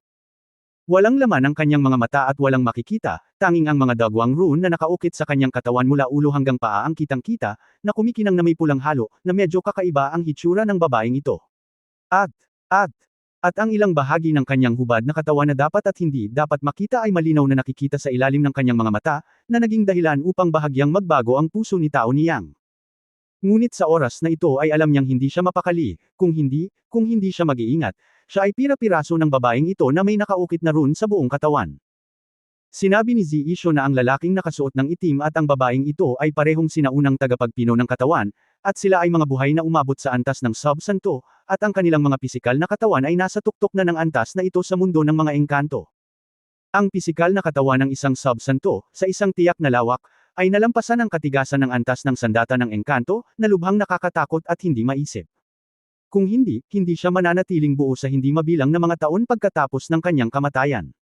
Siya ay hinukay din ng walang kamatayang soul-snatching ancestor at ginawang isang sub-sant puppet. Isang demonyong kaluluwa ang itinurok sa kanyang katawan, na naging isang halimaw.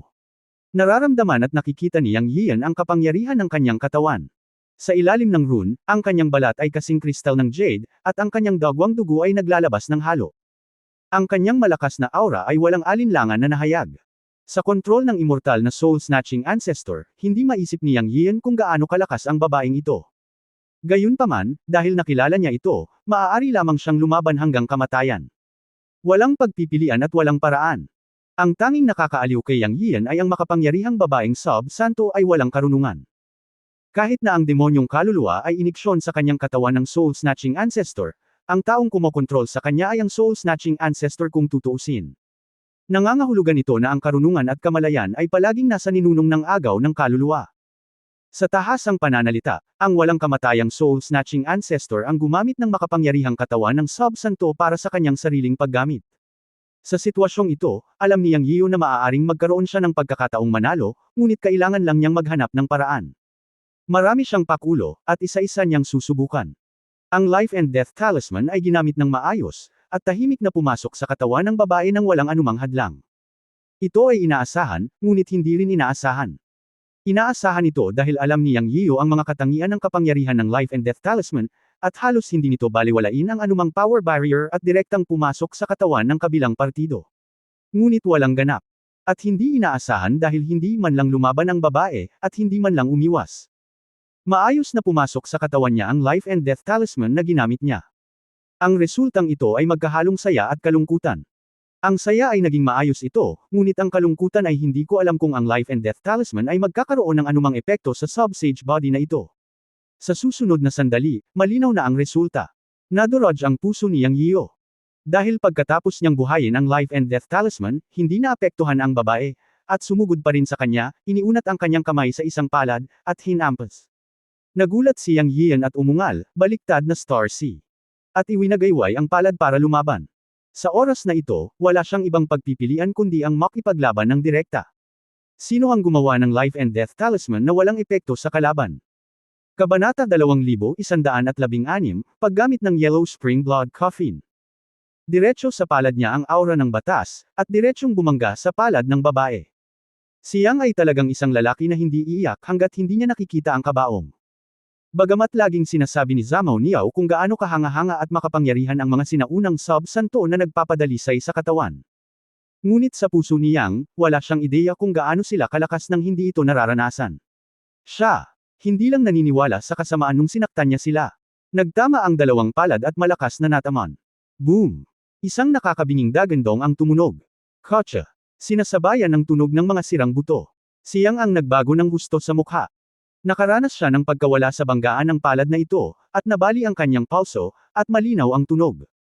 Lumipad pabalik ang buong tao. Siya ay labis na nabigla sa kanyang puso, at ngayon ay sa wakas ay alam na niya kung ano ang kapangyarihan ng pisikal na katawan ng sub-santo ng sinaunang monghe na nagpapadalisay sa katawan. Para siyang tokwa at ang kabilang partido ay bakal. At walang bakas ng mana, ito ay puro pisikal na lakas. Ngunit pinakilos niya ang lahat ng kanyang mana at ginamit ang aura ng batas para gumawa ng palad, ngunit hindi niya napigilan ang palad ng sub-santong babaeng ito. Ngunit hindi ito ganap. Hindi bababasa, bagamat nabali ang kanyang pulso at natamba siya ng palad, hindi naman siya nagtamo ng masyadong malubhang pinsala.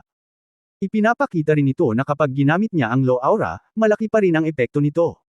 Kung walang basbas ng low aura, naniniwala si Yang Yiu na mapilayan siya sa suntok na ito. Isang babaeng walang talo ang katawan. Natalo si Yang Yiu at alam niyang hindi niya kayang harapin ang babaeng ito ng direkta, kung hindi ay matatapos siya sa madaling panahon. Sa isang putok, bumagsak si Yang Yiu sa lupa at lumitaw ang isang malaking hukay. Mabilis siyang bumangon, at lumitaw ang Donghuang Bell at tinakpan ang kanyang katawan. Dong! Ang pangmatagalang kampana ay tumunog sa buong mundo. Sa oras na ito, sumugod muli ang babae na mahigit 200 metro ang layo sa paningin, at hinampas niya ito ng mahigit 200 metro ang layo gamit ang palad. Ang bilis at lakas ng mabangis na babae ay nakahihigit sa mga mata ni Yang Yiu, at hindi siya nang ahas na kumilos ng padalos-dalos sa pagkakataong ito. Ang sumpa ng Magic Bird ay umalangaw sa kanyang mga tainga, "You deserve it, weakling. Sinabi ko sa iyo na ang kabilang partido ay isang sinaunang propesyonal na body cultivator, isang sub-santo sa laman, na nakatayo sa tuktok ng mundo ng mga engkanto. Ikaw na bata ay hindi pa rin naniniwala sa kasamaan at gusto mo siyang labanan ng direkta.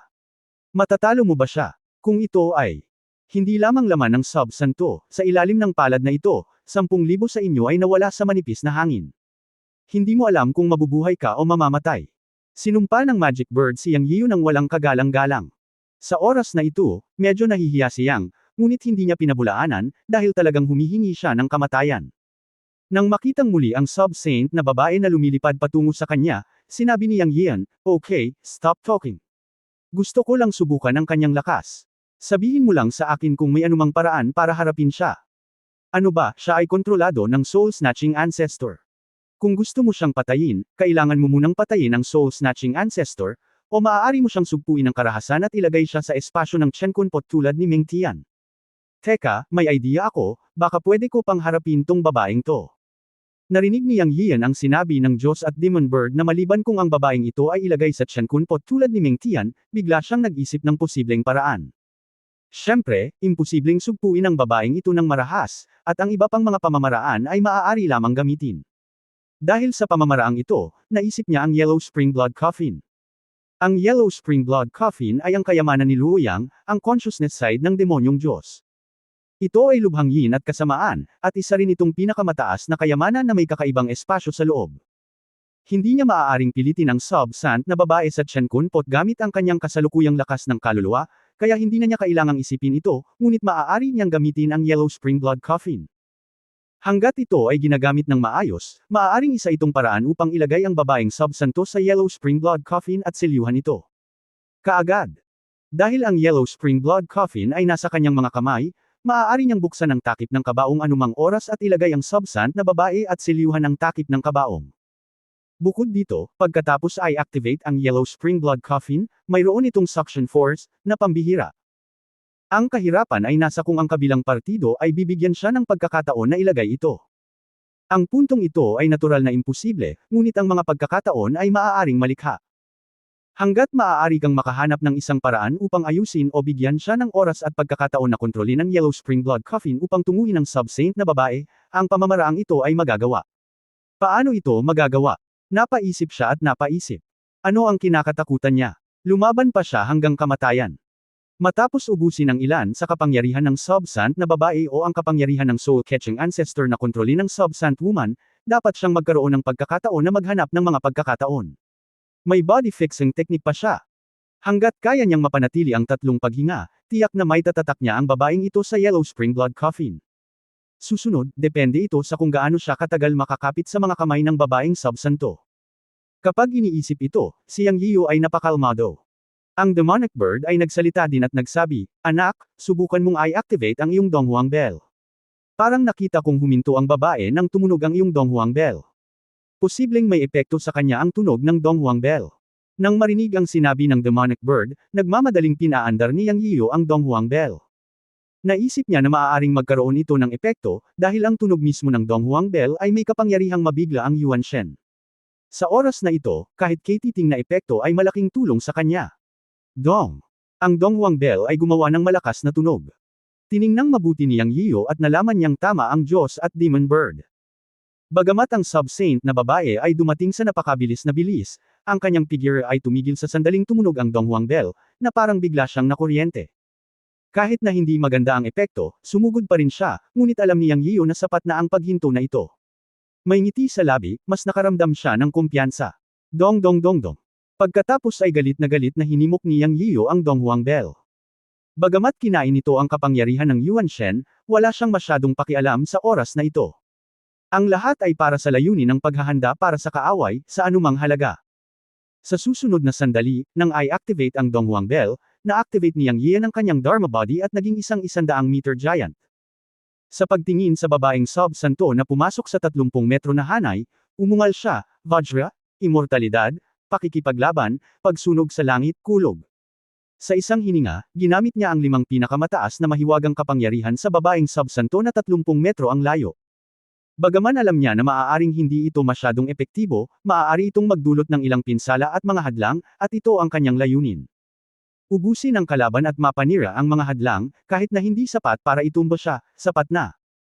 Ang langit ay puno ng hangin at ulap, buhangin at bato ang lumilipad sa parang, at kumulog ang dumagundong. Dapat sabihin na ang kasalukuyang antas ng paglilinang niyang ay umabot na sa ilang antas ng kapanahunan sa pagsasagawa ng mga mahiwagang kapangyarihang ito na itinuro ng matanda, at dahil nakabuo siya ng Law Aura, ang paggamit ng mga mahiwagang kapangyarihang ito ay nagtulak din sa kapangyarihan ng Law Aura sa pagitan ng langit at lupa. Ang kapangyarihan ay mukhang hindi pangkaraniwang, at ang momentum ay hindi maliit. Sa isang kisap mata, ang babaeng sub-santo ay nabigla sa serye ng mahiwagang kapangyarihan ni Yang Yian. Mula sa labas, makikita lamang ng isang tao ang lumilipad na buhangin at mga bato sa bukid, at ang enerhiya na natipon sa mga nakapalibot na lugar ay napakakapal, at ang aura ay malakas. Boom boom boom. Ang mga dagandong ay patuloy na umaalingaw sa parang, kapwa sa langit at sa lupa. Sa oras na ito, daan-daang metro ang layo, ang mga mata ng soul-snatching ancestor ay kumislap ng malamig na liwanag at medyo nagulat. Hindi niya inaasahan na ang batang ito ay talagang magpapakita ng napakalakas na kapangyarihang magical. Ang mga mahiwagang kapangyarihang ito ay pambihira sa ninunong mang-agaw ng kaluluwa. Alam niya na kung ang paglilinang ng batang ito ay hindi hamina ng kaunti at hindi niya maipakita ang pinakamalakas na kapangyarihan ng mga mahiwagang sekretong ito, hindi niya magagawang ibagsak ang batang ito ngayon. Pagkatapos ay tumikim ang kaluluwa snatching ancestor, ang mahiwagang kapangyarihan ay isang magandang mahiwagang kapangyarihan, ngunit hindi ito maaaring gamitin sa mga kamay ng mga langgam na tulad mo. Kung gusto mong gamitin ito sa paggawa ng mga bagay-bagay, ito ay malayo sa sapat upang patayin ang sub-santo na pupi ng aking ninuno, Matapos mahulog ang mga salita, iwinagayway ng soul-snatching ancestor ang skull crotch sa kanyang kamay, at isang itim na liwanag ang lumitaw at naging kakaibang rune, na lumipad patungo sa sub-sant puppet sa isang iglap. Kinokontrol at pinagtupalan niya. Natural na nakita ni Yang Yiyo ang eksenang ito mula sa malayo, ngunit wala siyang pakialam. Anyway, hindi niya inasahan na ang alon ng pag-atake na ito ay maaaring pumatay ng isang sub-saint puppet. Doon, ay isang malakas na ingay sa field.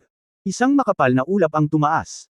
Pagkatapos sa susunod na sandali, isang dagandong ang tumunog. Ungol. Nagmula ito sa hamog. Alam ni Yang Yiyo na iyon ay ang dagandong ng sub-sant puppet.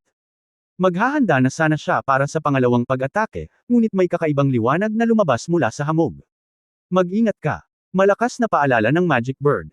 Namilog ang mga mata ni Yang Yiyo. Pagharap sa liwanag na ito, natural niyang nakitang malinaw na isa talaga itong babaeng sub-santo na lumilipad palabas at dumiretso sa kanya. Napakalaki ng target para makaiwas sa oras na ito, ngunit hindi siya naging handa. Isang 5 kulog na dahon ng puno ang lumitaw sa kanyang kamay. Kung ang pinakamataas na mahiwagang kapangyarihan ay walang silbi, pagkatapos ay gamitin ang 5 kulog na dahon ng puno. Kung hindi sapat, mayroon ding pakwan na kulog na ihahain. Kahit na ito ay pisikal na katawan ng sub-santo, siya ay dapat na natamo ng ilang mga sugat. Kabanata 2117 ilang beses na samuka ng dugo ang matanda. 5 kulog. Tiningnan ni Yang Yian ang sub-sant na babae na mabilis na lumabas sa fog, umungal, at agad na binigyang inspirasyon ang 5 dahon ng kulog sa kanyang kamay. Boom, basag. Ang 5 elemento ng kulog ay bumulwak mula sa 5 dahon ng 5 kulog, at agad na tumangay patungo sa sub-santong babae. Ang 5 kulog na may iba't ibang kulay ay parang 5 dragon na nagbago mula sa kulog, na may napakalaking momentum. Tila naging kulog ang langit at lupa. Malakas ang hininga at nakakasilaw ang liwanag. Nagulat din si Yang Yian dito. Ang kapangyarihan ng 5 Thunder Purple na dahon na ginamit sa pagkakataong ito ay mas malakas kaysa dati. Walang duda na ito ay isang pagbabago na dulot ng pag-upgrade ng Chenkun Pot. Ito rin ang unang pagkakataon na ginamit niya ang 5 Thunder Purple na dahon pagkatapos ma-upgrade ang Chenkun Pot. Kung ikukumpara sa nakaraan, ang 5 Thunder Purple na dahon bago na-upgrade ang Chenkun Pot ay makapangyarihan din, ngunit hindi ganoon kalakas ang mga ito sa mga tuntunin ng paningin at pandama. Kung ang kapangyarihan ng nakaraang 5 Thunder Purple na dahon ay maihahambing sa 5 maliliit na ahas, ang kasalukuyang 5 Thunder Purple na dahon ay 5 dragon, na hindi gaanong malakas. Matapos ma-upgrade ang Chenkun Pot, orihinal na naisip ni Yang Yian na ang Watermelon Thunder ang pinakamakapangyarihang kayamanan. Sa oras na iyon, hindi pa niya nasubukan ang na-upgrade na 5 Thunder Purple Tree Leaves, at naisip na maaari lamang itong i-rank sa pangalawa. Ngayon ay tila wala ng una o pangalawang pwesto sa pagitan ng dalawa.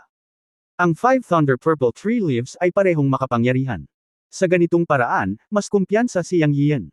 Ang mabuti o masama ay nakasalalay sa isang ito. Kung tungkol sa katotohanan na ang sub-sant na babaeng ito ay mabilis na makakalabas sa kanyang 5 pinakamataas na kapangyarihang mahiwagang sa isang hininga, alam ni Yang Yian na ito ay resulta ng mahiwagang kapangyarihan ng soul-snatching ancestor, ang lumang immortal, at ito ay inaasahan. Gayunpaman, hindi siya mukhang nakaka-relax. Nakita ni Yang Yian na ang babaeng sub-santo na lumilipad sa sandaling ito ay may gusot na buhok at ang mga ron na nakaukit sa kanyang katawan ay lumabo ng husto. Ito ay nagpapakita na ang kanyang pinakamataas na mahiwagang kapangyarihan ay nagdulot ng pinsala sa kanya at epektibo. Ito ay hindi direktang natupok ang kapangyarihan ng soul-snatching ancestor, ang lumang immortal. Ang isa pang karakter ay nagpakita rin na ang kanyang tatlong Hanyuan Immortal Pills ay hindi kinain ng walang kabuluhan, at ang epekto ng puwersahang pagpapalakas ng lakas ay may epekto sa pag-atake ng pinakamataas na mahiwagang kapangyarihan. Naisip niya na dapat niyang pag-aralan ng mabuti ang ika-6 na pinakamataas na kapangyarihan ng Mahika, ngunit wala siyang oras. Ngayon ay tila napabayaan na niya ang kakaibang mahiwagang kapangyarihan ng matanda.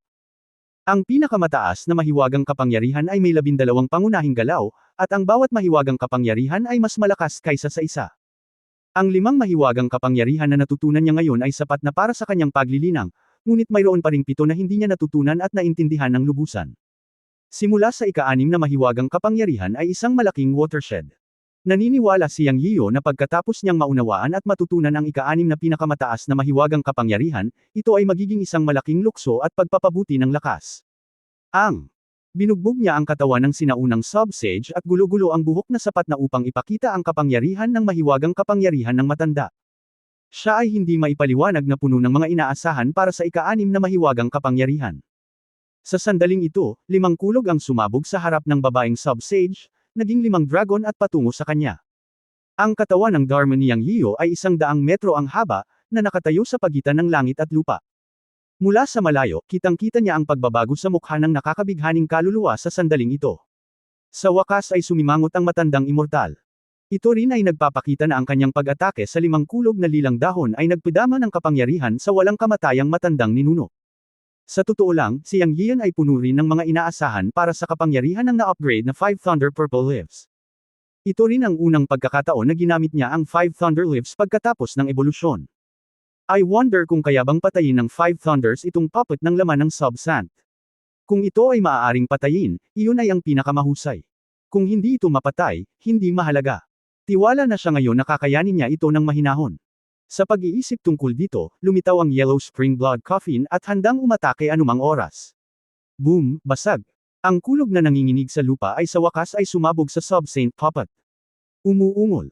Sa susunod na sandali ay malinaw na nakita ni Yang Yiyan na ang babae ng Sub-Saint Puppet ay nagpakawala ng mahabang dagandong, at ang kanyang itim na buhok ay tumindig ng baligtad. Ang mga rune sa kanyang katawan ay biglang naging makapangyarihan, at tila bumubuo ng isang depensa. Biglang nag-counter-attack ang Bloodlight at nakipagkompetensya sa kapangyarihan ng 5 kulog. Nakita ni Yang Yiyan na ang itim na liwanag ng Skull Crutch sa mga kamay ng Soul-Catching Ancestor sa di kalayuan ay kumikinang ng maliwanag, at halatang pinagtupalan nito ang pagsasanay. Sa oras na ito, patuloy siyang nakatitig sa field. Ngunit nakakita siya ng isang bagay na hindi pangkaraniwang nakasisilaw, at ang malalaking alon ng enerhiya ay umaalingaw-ngaw. Hindi niya namamalayan na ipinikit ang kanyang mga mata, at pagkatapos ay i-activate ang Eye of Heaven and Earth upang tumingin muli. Sa oras na ito, naghihintay siya ng pagkakataon, at hindi siya nang ahas na magpahinga. Sa ilalim ng operasyon ng Eye of Heaven and Earth, nakita ni Yang Yiyo na ang kanyang 5 Thunder Power ay humihina at nawawala, ngunit ang babae ng Sub-Saint Puppet ay talagang hindi naging maganda sa pagkakataong ito, at nakita niya na ang mga rune sa kanyang katawan ay bahagyang nawala. Nangangahulugan ito na sa ilalim ng kapangyarihan ng 5 Thunders, ang mga rune sa kanyang katawan ay nasira, o sa madaling salita, bahagi ng kapangyarihan ng Soul Capture Ancestor ay nasira. Ang dalawang panig ay tila magkatugma, ngunit alam ni Yang Yiyo na siya ay nanalo sa suntok na ito. Dahil naghintay siya ng pagkakataon. Ang babae ng Sub-Saint Puppet ay huminto sa field, at ngayon ay sinuportahan ni Yang Yiyo ang kapangyarihan ng 5 Thunders at gumawa ng hakbang. Binuksan niya ang takip ng Huangquan Blood Coffin, at ang malaking kamay na nag-evolve mula sa Dharma Body ay itinaas ang Blood Coffin at hinimok itong gumalaw. Bigla niyang idiniin ang ulo ng Sub-Saint Puppet Woman, at sinabing, immobilize. Ang Sub-Saint Puppet Woman, na nahihirapan pa, ay tumigil kaagad pagkatapos niyang isagawa ang immobilization technique. Gayunpaman, alam ni Yang Yiyo na hindi niya ito mapapatigil ng matagal. Dahil ang makapangyarihang mga kaisipang ginamit sa immobilization technique ay nababalot lahat sa kanya, malinaw na naramdaman niya kung gaano kalakas ang rebound ng kanyang malakas na puwersa. Gayunpaman, kailangan lang niya ng 3 paghinga ng oras, at sa loob ng 3 paghinga ay maa-activate niya ang Huangquan Blood Coffin at maitatakan siya sa Huangquan Blood Coffin.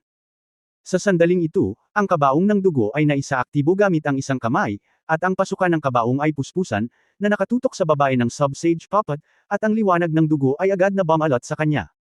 Nakahinga ng maluwag si Yang Yiyo, ngunit biglang nagbago ang kanyang mukha sa susunod na sandali.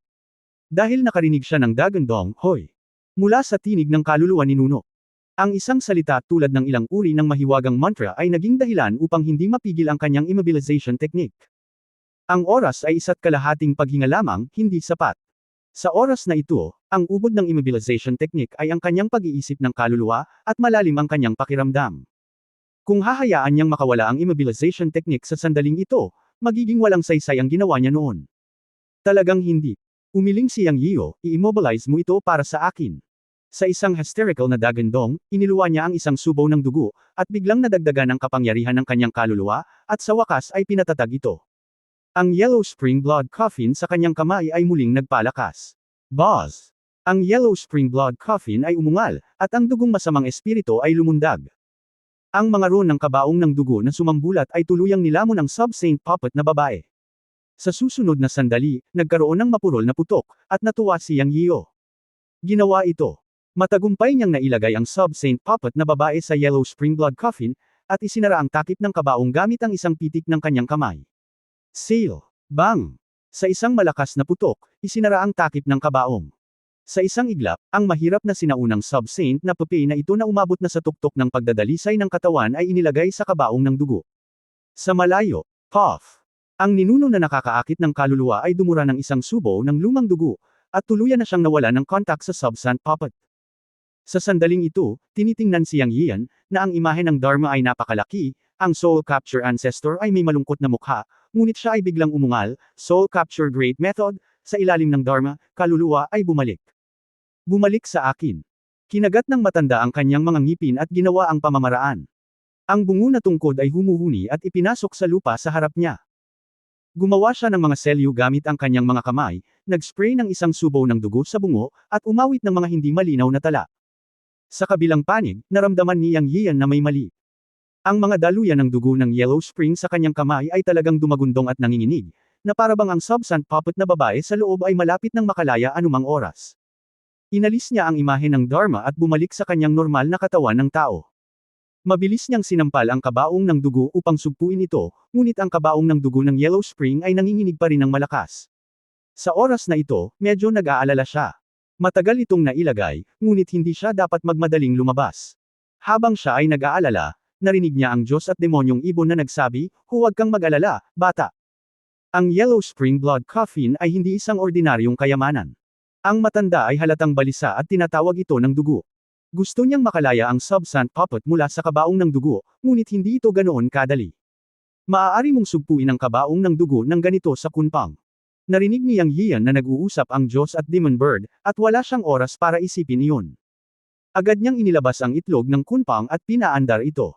Matapos may sulat ang inscription sa itlog ng kunpang, inilagay niya ito sa Yellow Spring Blood Coffin. Ang susunod na sandali, ito ay talagang gumana. Ang panginginig ng boses ng kabaong ng dugo ay nabawasan, at ito ay ganap na tahimik sa wala pang 3 paghinga. Sa wakas ay nakahinga ng maluwag si Yang Yiyan sa pagkakataong ito, at iwinagayway ang kanyang kamay para ilagay ang Yellow Spring Blood Coffin at ang kunpang egg sa espasyo ng Chen Kun Pot. Sa pagkakataong ito, kumpleto na ang tunay na pagsupil. Pagtingin sa itaas, ang Soul Capture Ancestor sa di kalayuan ay nagluwa ng isa pang subo ng lumang dugo, at ang kanyang katawan ay nanginig, at siya ay muntik ng matamba. Agad na tumawa si Yang Yiyan, hahaha. Ang lumang bagay ay nagluwa ng ilang subo ng lumang dugo. Kabanata 2118 Soul Capture Field. Totoo na ang ninuno na nagnanakaw ng kaluluwa ay talagang natalo sa sandaling ito. Ang babae ng Sub-Saint Puppet ay ginawa niyang tupi pagkatapos niyang gumugol ng hindi mabilang na pagsisikap. Siya ay naaayon sa kanyang isip, kaya maaari niya itong utusan ng maayos at kahit na mag-spells upang humiram ng lakas sa isa't isa. Matapos tretuhin ng ganito ni Yang Yiyo, nagsusuka siya ng dugo. Hindi siya ipinatawag pabalik kahit na pagkatapos gumamit ng lihim na paraan, o hindi siya nakalaya. Tuluyan na siyang nawalan ng kontak. Ang backlash ng kanyang isip ay naging sanhi ng pagkabalisa ng nagnanakaw ng kaluluwa at naubos ang kanyang isip at lakas. Nagsuka siya ng dugo at nanginginig ang buong katawan. Kailan nakita ni Yang Yiyo ang eksenang ito, napakasaya niya sa kanyang puso. Tumawa siya ng malakas. Nanalo siya sa round na ito sa malaking margin. Hindi siya umasa sa sinuman maliban sa kanyang sarili upang maalis ang Sub-Saint Puppet, at hindi direktang naging sanhi ng pagsusuka ng dugo at pagkakasugat ng ninuno na nagnanakaw ng kaluluwa. Sa kaso ng isang malaking pagkakaiba sa lakas, kahit na ang proseso ay mahirap, ito ay isang kompletong tagumpay. Ito ay talagang isang bagay na dapat ipagmalaki. Gayunpaman, alam ni Yang Yiyu na hindi pa tapos ang usapin. Susunod, haharapin niya ng diretso ang ninuno na nagnanakaw ng kaluluwa. Kahit na sinabi ng Diyos at Demon Bird na ang katawan ng matandang immortal ay hindi malakas, ito lamang ang sinabi ng Diyos at Demon Bird, at ang mahinang katawan ay hindi nangangahulugan na ang lakas ay mahina. Ang Soul-Snatching Ancestor ay mayroong Soul-Snatching Great Method at kayang kontrolin ang makapangyarihang Sub-Saint Puppet. Paano siya naging mahinang tao? Tanging nasabi niya, na magiging mas mahirap siyang tao. Nanatiling kalmado at may sapat na katwiran si Yang Yian. Hindi siya naging mayabang dahil sinupil at tinatakan niya ang Sub-Saint Puppet. Sa halip, naging mas maingat siya. Nakatingin sa Soul-Snatching Ancestor sa malayo, pinaikit ni Yang Yian ang kanyang mga mata at nag-isip kung paano ito haharapin. Hindi lang ngayon, hindi talaga sila nag-away ng Soul-Snatching Ancestor. Ang matandang lalaki ay palaging nasa likod ng mga eksena. Ngunit ngayon, ang lalaking nakasuot ng itim ay nagpunta upang habulin si Dongfang Ironman at iba pa, at hindi pa siya bumabalik. Maaari lamang itong mga hulugan na ang itim na nakabaluti na lalaki ay itinali ni Dongfang Ironman, Luo Yang at Zexang. Siya ay hindi bumalik para sa isang mahabang panahon, na kung saan ay napaka nagsasabi. Mula sa isang side point of view, ipinapakita rin nito na si Dongfang Ironman at ang tatlo pa ay ligtas at makapangyarihan. Medyo naaliw nito si Yang Yian. Pero balisa din siya. Kung mas mahaba ang oras, mas malaki ang mga variable. Kailangan niyang mabilis na maunawaan ang labanan sa pagitan niya at ng Soul-Snatching Ancestor at puntahan si Luo Yang at ang iba pa. Natapos ang maikling eye contact. Tinitigan din ng Soul-Snatching Ancestor si Yang Yiyu gamit ang kanyang makamandag na mga mata at biglang tumawa ng malakas. Parang bata pa rin ang tawa niya, pero sa matanda niyang katawan at itsura, talagang punong-puno ito ng kakaiba sa mga oras na ito. Hehe, little guy, I have to admit that you are very powerful and have means. Maari mo talagang kunin ang Sub-Saint Puppet ng ninuno, pero talagang nagagalit ka sa akin. Masyadong malubha ang kahihinatnan ng galit ko, kaya sa pagkakataong ito ay pagsisisihan kitang dumating sa mundong ito. Tinitigan ng Soul-Snatching Ancestor si Yang Yiyu mula sa malayo at nagsalita. Ang lumang bagay, kung kaya kong sugpuin ang iyong papel, kaya kitang sugpuin. Gamitin mo ang iyong kaya at hayaan mo akong, aking ninuno, matuto ng paraan ng pag-agaw ng kaluluwa. Pinaikit ni Yang Yiyu ang kanyang mga mata nang walang takot. Sa susunod na sandali, nakita niya ang Soul-Snatching Ancestor na iniunat ang kanyang kamay at mahigpit na hinawakan ang Skull Crutch na ipinasok sa lupa, umuungal, Soul-Snatching Field Price. Naramdaman ni Yang Yian na may mali nang marinig niya ang dagandong ng matanda. Ngunit hindi niya alam kung ano ang mali, at wala siyang naramdaman. Ngunit sa oras na ito, sinabi ng Diyos at demonyong ibon, anak, hindi ito maganda. Ang ninuno na ng agaw ng kaluluwa ay nag-set up ng field ng aura dito sa isang punto. Gusto niyang gamitin ang soul-snatching technique. Hindi ito madaling harapin. Panatilihin ang iyong kaluluwa at huwag mag-relax. Kung hindi ka mag-iingat, mapipigilan ka ng kanyang kaluluwa, at sa wakas ay makokontrol ka. Hindi natapos ng Diyos at Demon Bird ang kanyang mga salita, at nagkaroon ng malalaking pagbabago sa paligid. Malaki ang pagbabago ng kapaligiran, magulo ang langit at lupa, at biglang naging malabo at malabo. Sa isang iglap, naging gulo. Tila nakahiwalay ito sa mundo. Sa oras na ito, alam ni Yang Yian na kailangan niyang makipaglaban sa ninunong mang-agaw ng kaluluwa. Ang soul-snatching technique ng lumang bagay ay tina-target ang kaluluwa at kaluluwa. Bagamat ang kanyang dagat ng kamalayan ay walang Black Lotus Harvest ngayon, hindi ito nangangahulugan na wala siyang kapangyarihan na protektahan ang kanyang kaluluwa at kaluluwa. Naglalaro ng mga trick. Malamig na bamantong hininga si Yang Yian. Sa isang pag-iisip sa kanyang isip, nagsimulang gumana ang Donghuang Bell. Dong! Tumunog ang malamyos na kampana na naging dahilan ng pagyanig ng paligid. Ang kanyang Donghuang Bell ay orihinal na may likas na mahiwagang kapangyarihan, na tumutugma sa pag-atake ng kapangyarihan ng Primordial Spirit. Angkop na ipatawag ito sa oras na ito. Gayunpaman, alam ni Yang Yian na hindi ito sapat. Sa sumunod na sandali, lumitaw din sa likuran niya ang gate ng Netherworld. Pagkatapos ay nagniningning ang gininto ang liwanag, at lumutang din ang likas na estatwa. Naisip na niya noon kung paano haharapin ang paraan ng pagkuha ng kaluluwa. Ang likas na rebulto at ang dalawang likas na mahiwagang kapangyarihan ay dapat na pinakaangkop. May mga paraan pa rin sa katawan, hindi sa takot sila sa kanya. Minsan malakas ang kalaban na kinakaharap nila. Bilang karagdagan sa pagkakaiba sa lakas, ang pinaka-nakakatakot ay ang mahiwagang kapangyarihan ng kalaban. Ang anumang mahiwagang kapangyarihan ay may mga katangian. Ang lahat ng bagay sa mundo ay sinasabing balanse sa pagitan ng yin at yang, at ito ay kapwa nagpapatibay at pumipigil. Ang parehong ay totoo para sa mga kasanayan at mahiwagang kapangyarihan. Ang pagiging matatag ay hindi masusupol. Ang susi ay kung makakahanap ka ng paraan upang harapin ito. Kung nahanap mo ang tamang paraan, ang makapangyarihang mahiwagang kapangyarihan ay karaniwan lamang. Naisip ni Yang, dahil ang pamamaraan ng soul-catching ancestor ay ang soul-catching great method, na pinupuntirya ang kaluluwa at espiritu, pagkatapos ay susubukan niya ang kanyang panghabambuhay na mahika at ang estatwa ng Diyos ng tadhana. Speaking of his lifelong statue, pambihira din ito. Ang matanda ay same time na sinabihan siya na huwag madaling gamitin ang kanyang panghabambuhay na rebulto. Dahil ang panghabambuhay na rebulto ay may kaugnayan sa buhay at ari-arian ng isang tao, at anumang pagkakamali ay magiging malubhang pinsala. Gayunpaman, sa kabilang banda, ipinapakita rin ito na ang kanyang panghabambuhay na rebulto ay lubhang makapangyarihan. Sa oras na ito, kaharap ang soul-catching ancestor, ang matandang immortal, si Yang Yian ay kailangang maging maingat. Ang kabilang partido ay hindi sinasadyang inilatag ang soul-catching field, na naglagay na sa kanya sa isang dehado. Sa magulong kapaligiran, wala siyang makita o maramdaman. Ito, madilim sa ilalim ng lampara. Bulong niya sa kanyang puso, at nagsimulang gumana ang low aura sa kanyang kamay, na handang kumilos anumang oras. Malinaw, ang soul-catching ancestor ay gustong makipaglaro sa kanya habang sinasamantala ang pagkakataon. Paano ang uwak? Pagkatapos ng lahat, medyo kinakabahan pa rin si Yang Yian, at tinanong ang Diyos at Demon Bird sa pamamagitan ng voice transmission. Ngunit ang sagot ng Diyos at demonyong ibon ay halos magalit sa kanya hanggang mamatay. Ano ang magagawa mo? Dapat kang manatiling pareho sa harap ng pagbabago. Ito ang domain na nakakakuha ng kaluluwa, isang kombinasyon ng mga mahiwagang kapangyarihan at cultivation at magic aura. Ito ay isang natatanging kakayahan ng Immortal King Cultivator. Wala kang magagawa maliban kung masira mo ang domain na ito sa pamamagitan ng puwersa. Ngunit hindi ka sapat na malakas para sirain ang domain ng soul-capturing ancestor. Ngayon, maaari mo lamang hintayin na gumawa siya ng isang hakbang, at pagkatapos ay samantalahin ang pagkakataon na mapinsala siya ng husto. Kung hindi, wala kang magagawa. Gayunpaman, ang matandang bastard na ito ay naglalaro ng tagwan, at halatang ayaw niyang harapin ka ng direkta, ibig sabihin ay mahina rin siya. Pambihira kasi ang lakas ng 5 kulog mo kanina. Sa tingin ko ang matandang bastard ay hindi nang ahas hawakan ito. Susunod, kailangan mo lamang protektahan ang iyong kaluluwa mula sa maapektuhan. Hanggat nahanap mo kung nasaan siya at bigyan siya ng matinding suntok, ang domain na ito na nakakakuha ng kaluluwa ay natural na mawawala. Patuloy na nag-uusap ang Diyos at demonyong ibon.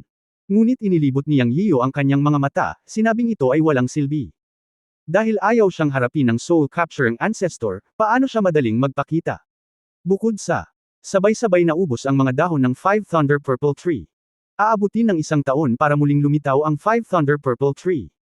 Matapos ma-upgrade ang Chenkun Pot, na-upgrade din ang mga dahon ng 5 Thunder Purple Tree. Ang kapangyarihan ay mas malakas, ngunit pagkatapos ng bawat paggamit, ang bawat dahon ay aabutin ng 1 taon upang tumubo muli. Gayunpaman, wala na ang mga dahon ng 5 Thunder Purple Tree, ngunit nasa kanya pa rin ang malaking pamatay na sandata, ang Watermelon Thunder. May 3 Watermelon Thunder, at lumaki na sila ngayon. Ito rin ang killer na inihanda ni Yang Yiyu para sa soul-snatching ancestor, ngunit alam niya na kailangan niyang gamitin ito sa talim at huwag gamitin ito ng walang habas, kung hindi, delikado ito kapag naubos na ito. Marahil sa kanyang isipan, gaya ng sinabi ng ibong Diyos at demonyo, ang dahilan kung bakit hindi siya hinarap ng soul-snatching ancestor, sa halip ay nilikha ang soul-snatching field na ito, ay dahil natatakot siya sa 5 Thunder Lives na ginamit niya noong nakipag-ugnayan sa Sub-Saint Puppet Woman noon. Pero, hindi alam ng matandang immortal na naubos na niya ang lahat ng 5 dahon ng kulog ng sabay-sabay. Kapag siya ay nagbabantay, iniisip niya ang mga bagay na ito sa gulo sa kanyang isipan. Sa isang tiyak na sandali, ang Diyos at ibong demonyo ay biglang nagpaalala, eto na. Gumalaw ang ekspresyon ni Yang Yian, at talagang naramdaman niya ang isang madilim na daloy ng hangin na mabilis na dumarating mula sa kanyang likuran. Baliktad na Star Sea. Sa isang dagandong, ang kapangyarihan ng aura ng batas na nakaimbak at handa ng pakawalan ay umikot at tumama sa isang iglap. Boom! Isang tunog na parang kulog ang umalangaw-ngaw. Ang buong espasyo ay magulong at baluktot, at isang magulong eksena ang bumagsak pagkatapos ng pag-ataking ito. Nawala ang mapanglo na hininga. Sa susunod na sandali ay nakita ni Yang Yian ang isang malabong figure na 30 metro ang layo. Sa malamig na singhot, humakbang siya pasulong at agad na umatake, at hinampas siya ng palad. Boom! Ngunit pagkatapos ng isang malakas na kalabog, nawala ang figure, na parang tumama sa hangin ang kanyang palad. May mali. Naramdaman ni Yang Yian na may mali. Sa sandaling ito, ang daloy ng hangin sa hangin mula sa lahat ng direksyon ay agad na dumaan sa kanya, kasing bilis ng kidlat, at wala siyang oras upang mag-react. Naramdaman ko na lang na parang nahulog ang buong katawan ko sa kuweba ng yelo, at sobrang lamig. Mabilis na namamanhid ang katawan sa mga oras na ito, na parabang nawalan ito ng kontrol sa kanyang sentido. Hindi niya alam kung ano ang pamamaraang ito, ngunit alam niya na tiyak na nalinlang siya ng Soul Capture Ancestor. Oo nga, ang matandang immortal ay tumawa ng malakas pagkatapos, hahaha, napakabata mo pa para kalabanin ako, maliit na lalaki. Paano kita hahayaan, isang langgam, na salakayin ako? Biro lang. Huwag mong isipin na ikaw ay walang talo dahil lamang sa kaya mong sugpuin ang aking Sub-Saint Puppet. Huwag mong isipin na kahit ang Sub-Saint Puppet ay kontrolado ko, paanong hindi ito haharap sa isang munting langgam na tulad mo. Ngayon ay tamasahin ang kapangyarihan ng aking paraan ng pagkuha ng kaluluwa, hahaha, Wuji Soul Capturing, Taiyin Jiuyo, Capture. Sa sandaling nahulog ang huling salita ng Soul Capturing Ancestor, naramdaman niyang Yiyo ang malamig at napakasamang aura na pumasok mula sa kanyang noo at sa wakas ay dumiretso sa kanyang dagat ng kamalayan. Siyang Yiyo ay pawis na pawis. Alam niya na kung ang masamang kapangyarihang ito ay pumasok sa kanyang kaluluwa, siya ay matatapos at makokontrol ng matandang immortal na ito. Talagang hindi. Nanlamig at manhid ang kanyang katawan, ngunit naroon pa rin ang kanyang kamalayan, at ang kanyang kaluluwa at diwa ay nakakagalaw. Sa sandaling ito, inactivate niya ang Donghuang Bell, ang Nether City Gate, at ang kanyang natal statue ng walang pag-aalinlangan. Ang kanyang kaluluwa at ang kanyang natal na rebulto ay orihinal na iisa. Umuungal, purong yang nakapapasong Sun Curse. Kabanata 2119 sa pagitan ng kaluluwa at ng rebulto.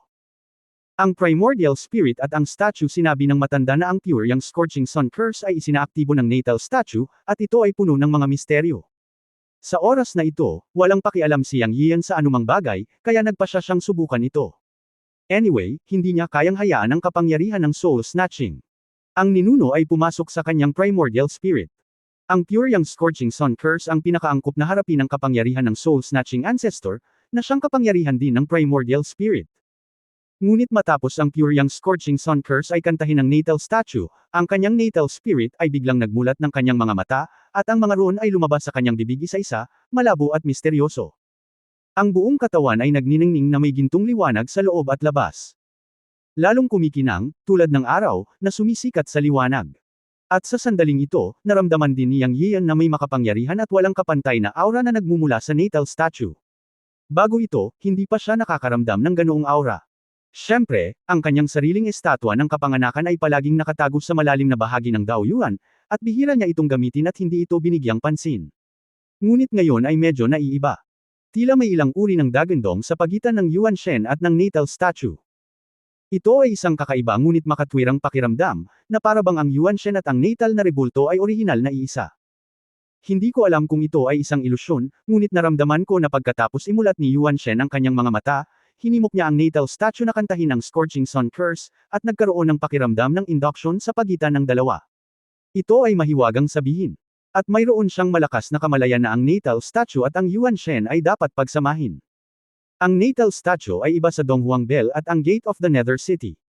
Hindi ito dapat manatili sa Chenkun Daoyuan, ngunit dapat manatili sa dagat ng kamalayan at isabay sa Yuan Shen.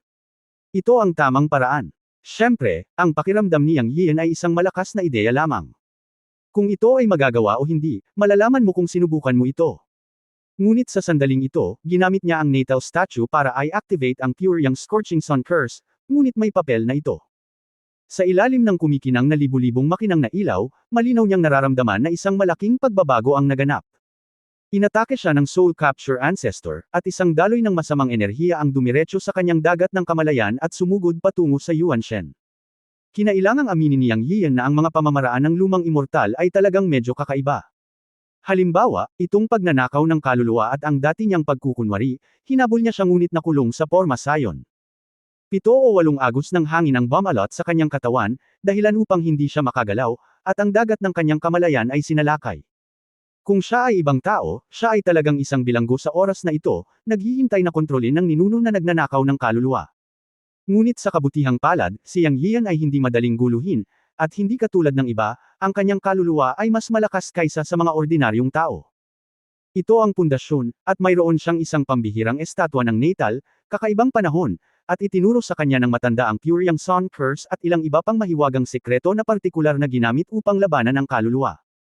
Ang ninuno na nagnanakaw ng kaluluwa ay nakilala si Yang Yian, at siya ay itinuturing na nakilala ang kanyang kaaway. Hindi niya akalain na ang mga pamamaraan niyang sa bagay na ito.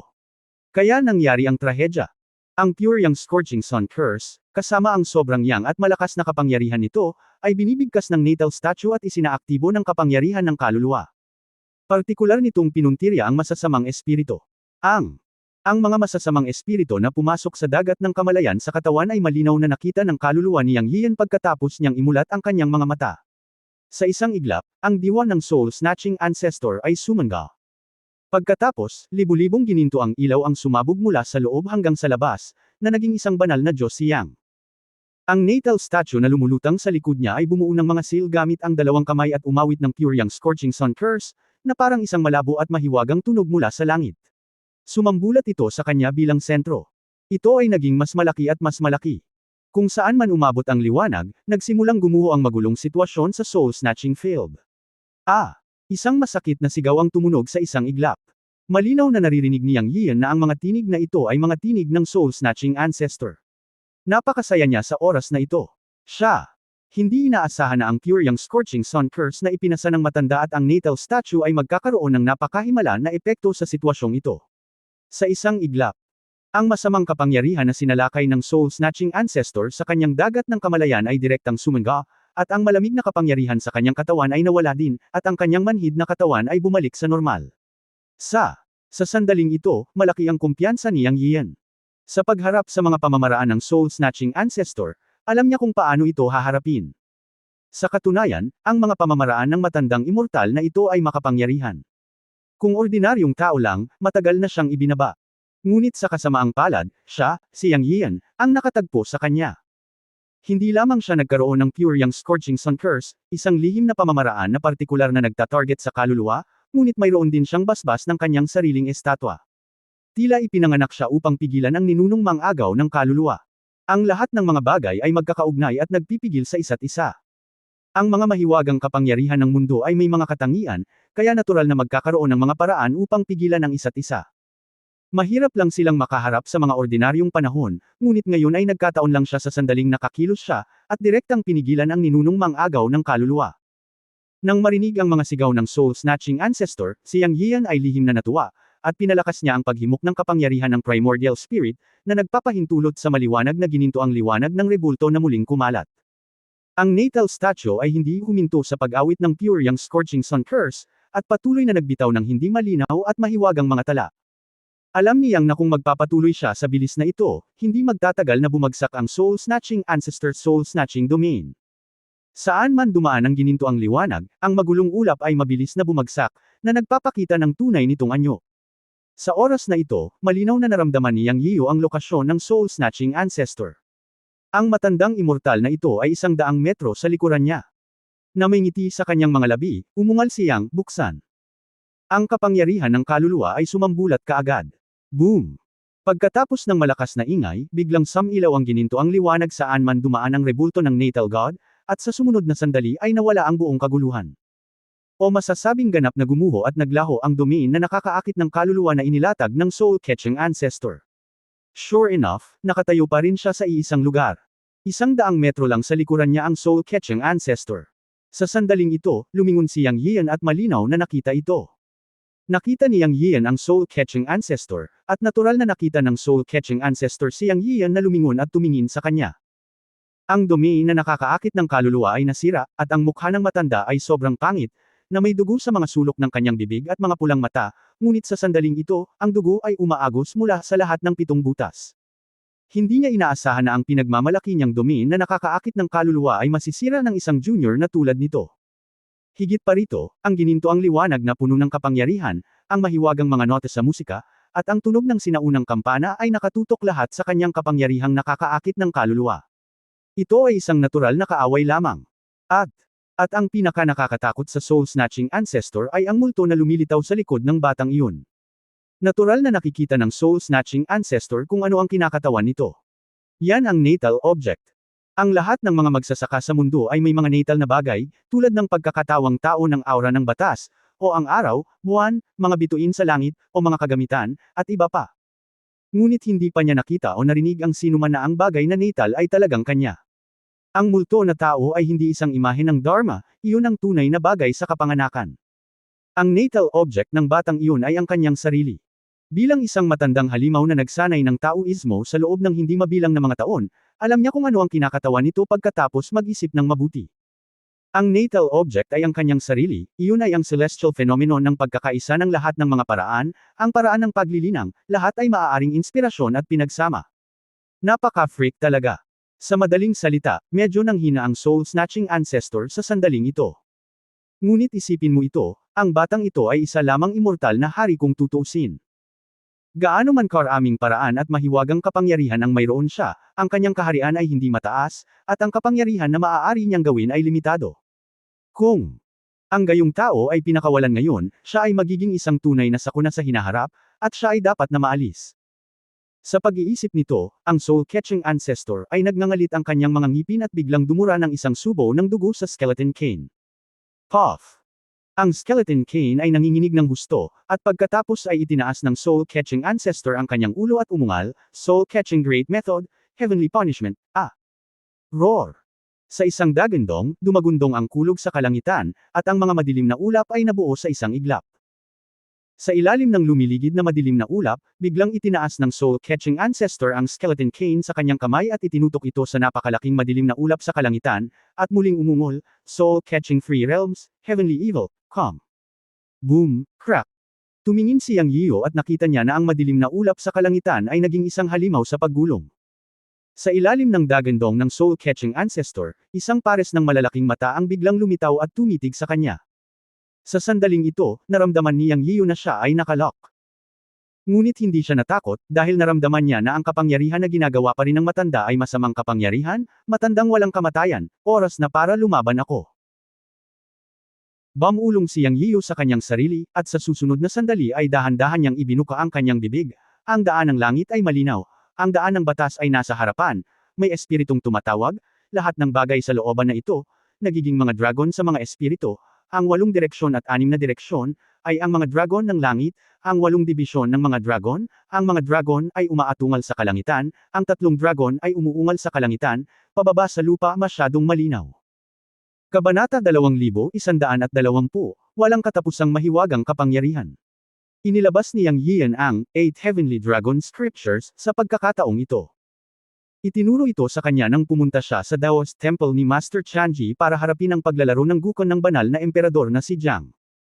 Sa huli, sinira niya ang pinakamataas na mahiwagang kapangyarihan ng banal na emperador na si Jiang Qinin.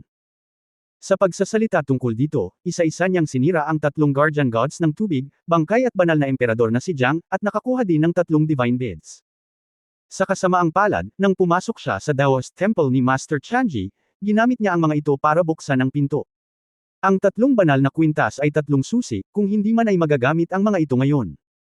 Gayunpaman, ang 8 banal na kasulatan ng dragon na itinuro ng matanda ay ang pinakamataas na pamamaraan ng mahika na ginagamit upang guluhin ang isip ng kabilang partido, ang isip ng Daoist, ang ilusyon, at iba pa. Sa sandaling ito, sinubukan din ng nakakakuha ng kaluluwa na ninuno ang kanyang makakaya, tinipon ang madilim na ulap sa isang malaking estatwa, na may malaking kapangyarihan, na agad na ikinulong siya. Sa isang kisap mata, ang halimaw na may maitim na ulap ay nagtipon mula sa langit at dumiretso sa Yang Yiyan.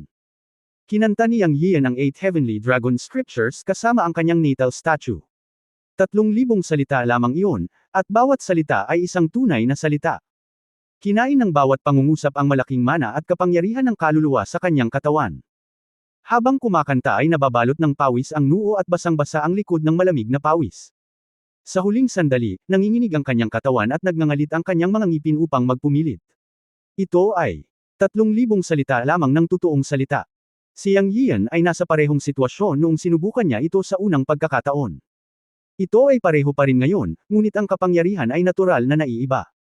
Nang ang halimaw sa kalangitan ay umabot ng 3 metro sa itaas ng ulo ni Yang Yiyan, sa wakas ay umawit si Yang Yiyan at nakumpleto ang 8 Heavenly Dragon Scripture na may pawis. Ang soul-snatching ancestor na nakatayo sa di-kalayuan ay talagang nanunood na kinakabahan. Sa pagkakataong ito ay ginamit niya ang kanyang dating kakayahan. Ito ay isang mataas na antas na ipinagbabawal na pamamaraan sa soul-snatching technique. Ang isang shot lang na ito ay nakakaubos ng 80% hanggang 70% ng kanyang kapangyarihan. Kung hindi niya maibaba si Yang Yian sa pagkakataong ito, tatakas siya. Totoo na ang tunay na lakas ng Soul Capture Ancestor ay nakasalalay sa kanyang kakayahang kontrolin ang mga kaluluwa ng iba. Bagamat siya mismo ay isang master ng Great Perfection of the Immortal King, ang kanyang pisikal na lakas ay isang pagkukulang, kaya't gumugol siya ng maraming pagsisikap upang nakawin ang sinaunang immortal na libingan at pinuhin ang dalawang Sub-Saint Puppet upang protektahan ang kanyang sarili. Pero paano naman ngayon? Nagtungo ang lalaking nakabaluti ng itim upang habulin ang mga nakatakas na mga tao, ngunit hindi pa siya bumabalik, na nangangahulugan lamang na siya ay gusot. Samantalang ang isa, siya ay tinatakan sa kabaong ng dugo ng bata. Para sa kanya, hindi sulit na hayaang mapalapit sa kanya si Yang Yian. Dahil sa mga mata ng Soul Capture Ancestor, kayang sugpuin ng kalaban ang kanyang mga Sub-Saint Puppet, kaya dapat sobrang lakas ng kanyang lakas. Ang susi ay ang batang ito ay walang katapusang paraan at mahirap ipagtanggol. Higit sa lahat, ang kanyang Soul Capture Duffa Power ay walang silbi sa batang iyon. Ilang beses itong natunaw, at hindi ito gumana kahit na napunta siya sa dagat ng kamalayan. Ito ay nakamamatay. Tunay na makapangyarihan ang Soul Capture Duffa, ngunit ang susi ay ang kakayahang magkontrol. Ang kanyang Duffa ay hindi gumagana sa kalaban, kaya paano niya ito makokontrol? Sa makatuwid, gagawa ng madugong pag-atake ang Soul Snatching Ancestor. Kung hindi pa rin niya maibagsak si Yang Yian, outreach siya ng walang pag-aalinlangan. Ang matandang ito ay nagsasanay ng hindi mabilang na taon at isang matalinong tao. Marunong siyang umiwas sa panganib at humanap ng magandang kapalaran. Ngunit nang makita ng Soul Snatching Ancestor na ang Soul Beast na pinalapot niya sa isang lihim na pamamaraan ay nahulog 3 metro sa itaas ng ulo ni Yang Yian, sa wakas ay natawa siya. Sa kanyang mga mata, si Yang Yian ay pawis na pawis sa sandaling ito, at siya ay tila natakot na tanga. Ang isang junior ay isang junior kung tutuusin. Malayo ka pa sa pakikipaglaban sa akin, ang ninuno, the Soul Snatching Ancestor muttered. Pero, sa sandaling matapos magsalita ang Soul Snatching Ancestor, nakita niya si Yang Yian na umuungal. At pagkatapos ay nakakita siya ng puting liwanag sa katawan ni Yang Yian, at sa isang iglap, 8 silver white dragon ang sumugod sa kanya. 8 iyak ng dragon ang umalingaw sa buong venue. Sa sandaling ito, ang ninunong ng aagaw ng kaluluwa ay nanginginig sa buong katawan, at nanlaki ang kanyang mga mata at sinabing, paano? Posible ba? Sa isang iglap, naramdaman niya ang napakalakas na pressure na pumupuno sa buong mundo. Ang mga silver white dragon ay sumugod sa itim na ulap na hayop sa isang kisap mata. Ungol. Isang malungkot na sigaw ang umalingaw mula sa itim na ulap. Nakita ng Soul Snatching Ancestor na ang malaking itim na ulap na nabuo sa pamamagitan ng kanyang mahiwagang kapangyarihan ay pumutok sa pilak at puti, na parabang ito ay pumutok. Boom! Matapos ang isang mapurol na tunog, ang buong itim na ulap na hayop ay napunit at naging abo. Puff! Narinig ni Yang Yian ang sigaw ng Soul Snatching Ancestor sa sandaling ito, at nakikita rin niya na ang matandang immortal na ito ay dumura ng isang subaw ng dugo. Ngunit sa susunod na sandali ay lumipad siya at nakatakas ng walang pag-aalinlangan. Humph, gusto mo pang tumakas? Huli na, Tianlong Zumo. Kasabay ng malamig na nguso, winageway ni Yang Yian ang kanyang kamay, at ang 8 silver white dragon na binago ng kanyang mantra sa hangin ay hindi nawala pagkatapos na basagin ng impact ang Black Cloud Beast. Bagamat sila ay mas malabo, sila ay umaaligid pa rin sa kaisipan ng 8 heavenly dragons. Sa ilalim ng kanyang utos, ang mga dragon ay umungal buong araw at biglang hinabol ang ninunong mang-agaw ng kaluluwa.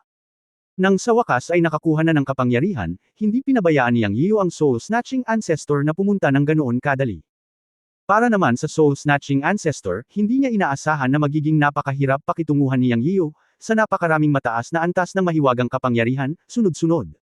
Nang makita ang pagkawasak ng Dark Cloud Beast, alam niyang mahirap ipagpatuloy ang laban. Siya ay pinalayas sa bundok sa loob ng maikling panahon, at hindi niya nais na magdusa ng labis na pagkawala. Sino ang mag-aakala na siya ay mag-provoke ng isang masamang bituin ngayon? Bagamat hindi siya natatakot sa batang ito, hindi na kailangang lumaban ng husto. Nawala niya ang kaluluwa ng isang mabangis na hayop sa soul snatching technique kanina lang. May 3 mabangis na kaluluwa ng hayop sa kanyang saklay, na lahat ay mga kayamanan na ginugol niya sa kanyang isip, lakas at dugo upang pakainin. Ngayon ay nawalan siya ng isa para sa isang bata sa kaharian ng Immortal Lord. Nakatagpo siya ng sunod-sunod na mga pag-urong sa harap ng batang ito, na nagparamdam sa kanya ng pagkadurog ng puso. Bagamat inaakala niyang hindi masyadong maganda ang paglilinang ng bata, nararamdaman niya ang panganib sa sandaling ito, kaya't umatras siya ng walang pag-aalinlangan. Siya ay nagdusa ng maraming pagkalugi, at ang kanyang kaluluwa ay nasugatan sa backlash. Kinailangan niyang iwasan ang matalim na gilid pansamantala at ayusin ang puntos sa ibang pagkakataon. Ang Sub-Saint Puppet ay kinuha ng batang iyon, at ang bagay na ito ay hindi malilimutan. Dapat niya itong bawiin. Pero ngayon hindi na niya kaya, nasugatan siya sa backlash, kaya kailangan niyang umatras pansamantala. Mayroon din siyang Black Armored Sub-Saint Puppet. Pagkatapos maalala ito at makabawi mula sa pinsala, babalik siya at pira-piraso ang batang ito. Ang Soul Capture Ancestor ay may magandang plano sa kanyang isipan, ngunit minamaliit niya si Yang. Ang 8 Heavenly Dragons ay isang dakilang banal na kapangyarihan. Kahit na ginamit ito ni Yang, pawis na pawis siya at halos himatayin. Ang natitirang kapangyarihan ay agad na dumaloy patungo sa Soul Snatching Ancestor. Sa isang iglap, nalaman ng Soul Snatching Ancestor, na nasa 1,000 metro na ang layo, na may 8 langit na dragon na paparating sa kanya sa isang iglap. Ito ay isang mataas na antas ng dakilang banal na kapangyarihan. Alam niyang hindi niya ito maiiwasan. Tanging ang kanyang mga ngipin ay maaaring labanan ito. Kung hindi, baka kailanganin niyang isuko ang kanyang buhay. Ang kanyang mukha ay sobrang pangit, at siya ay umungal ng galit, ang binata ay labis na nang-aapi. Naramdaman ng soul-snatching ancestor ang pressure at isinumpa.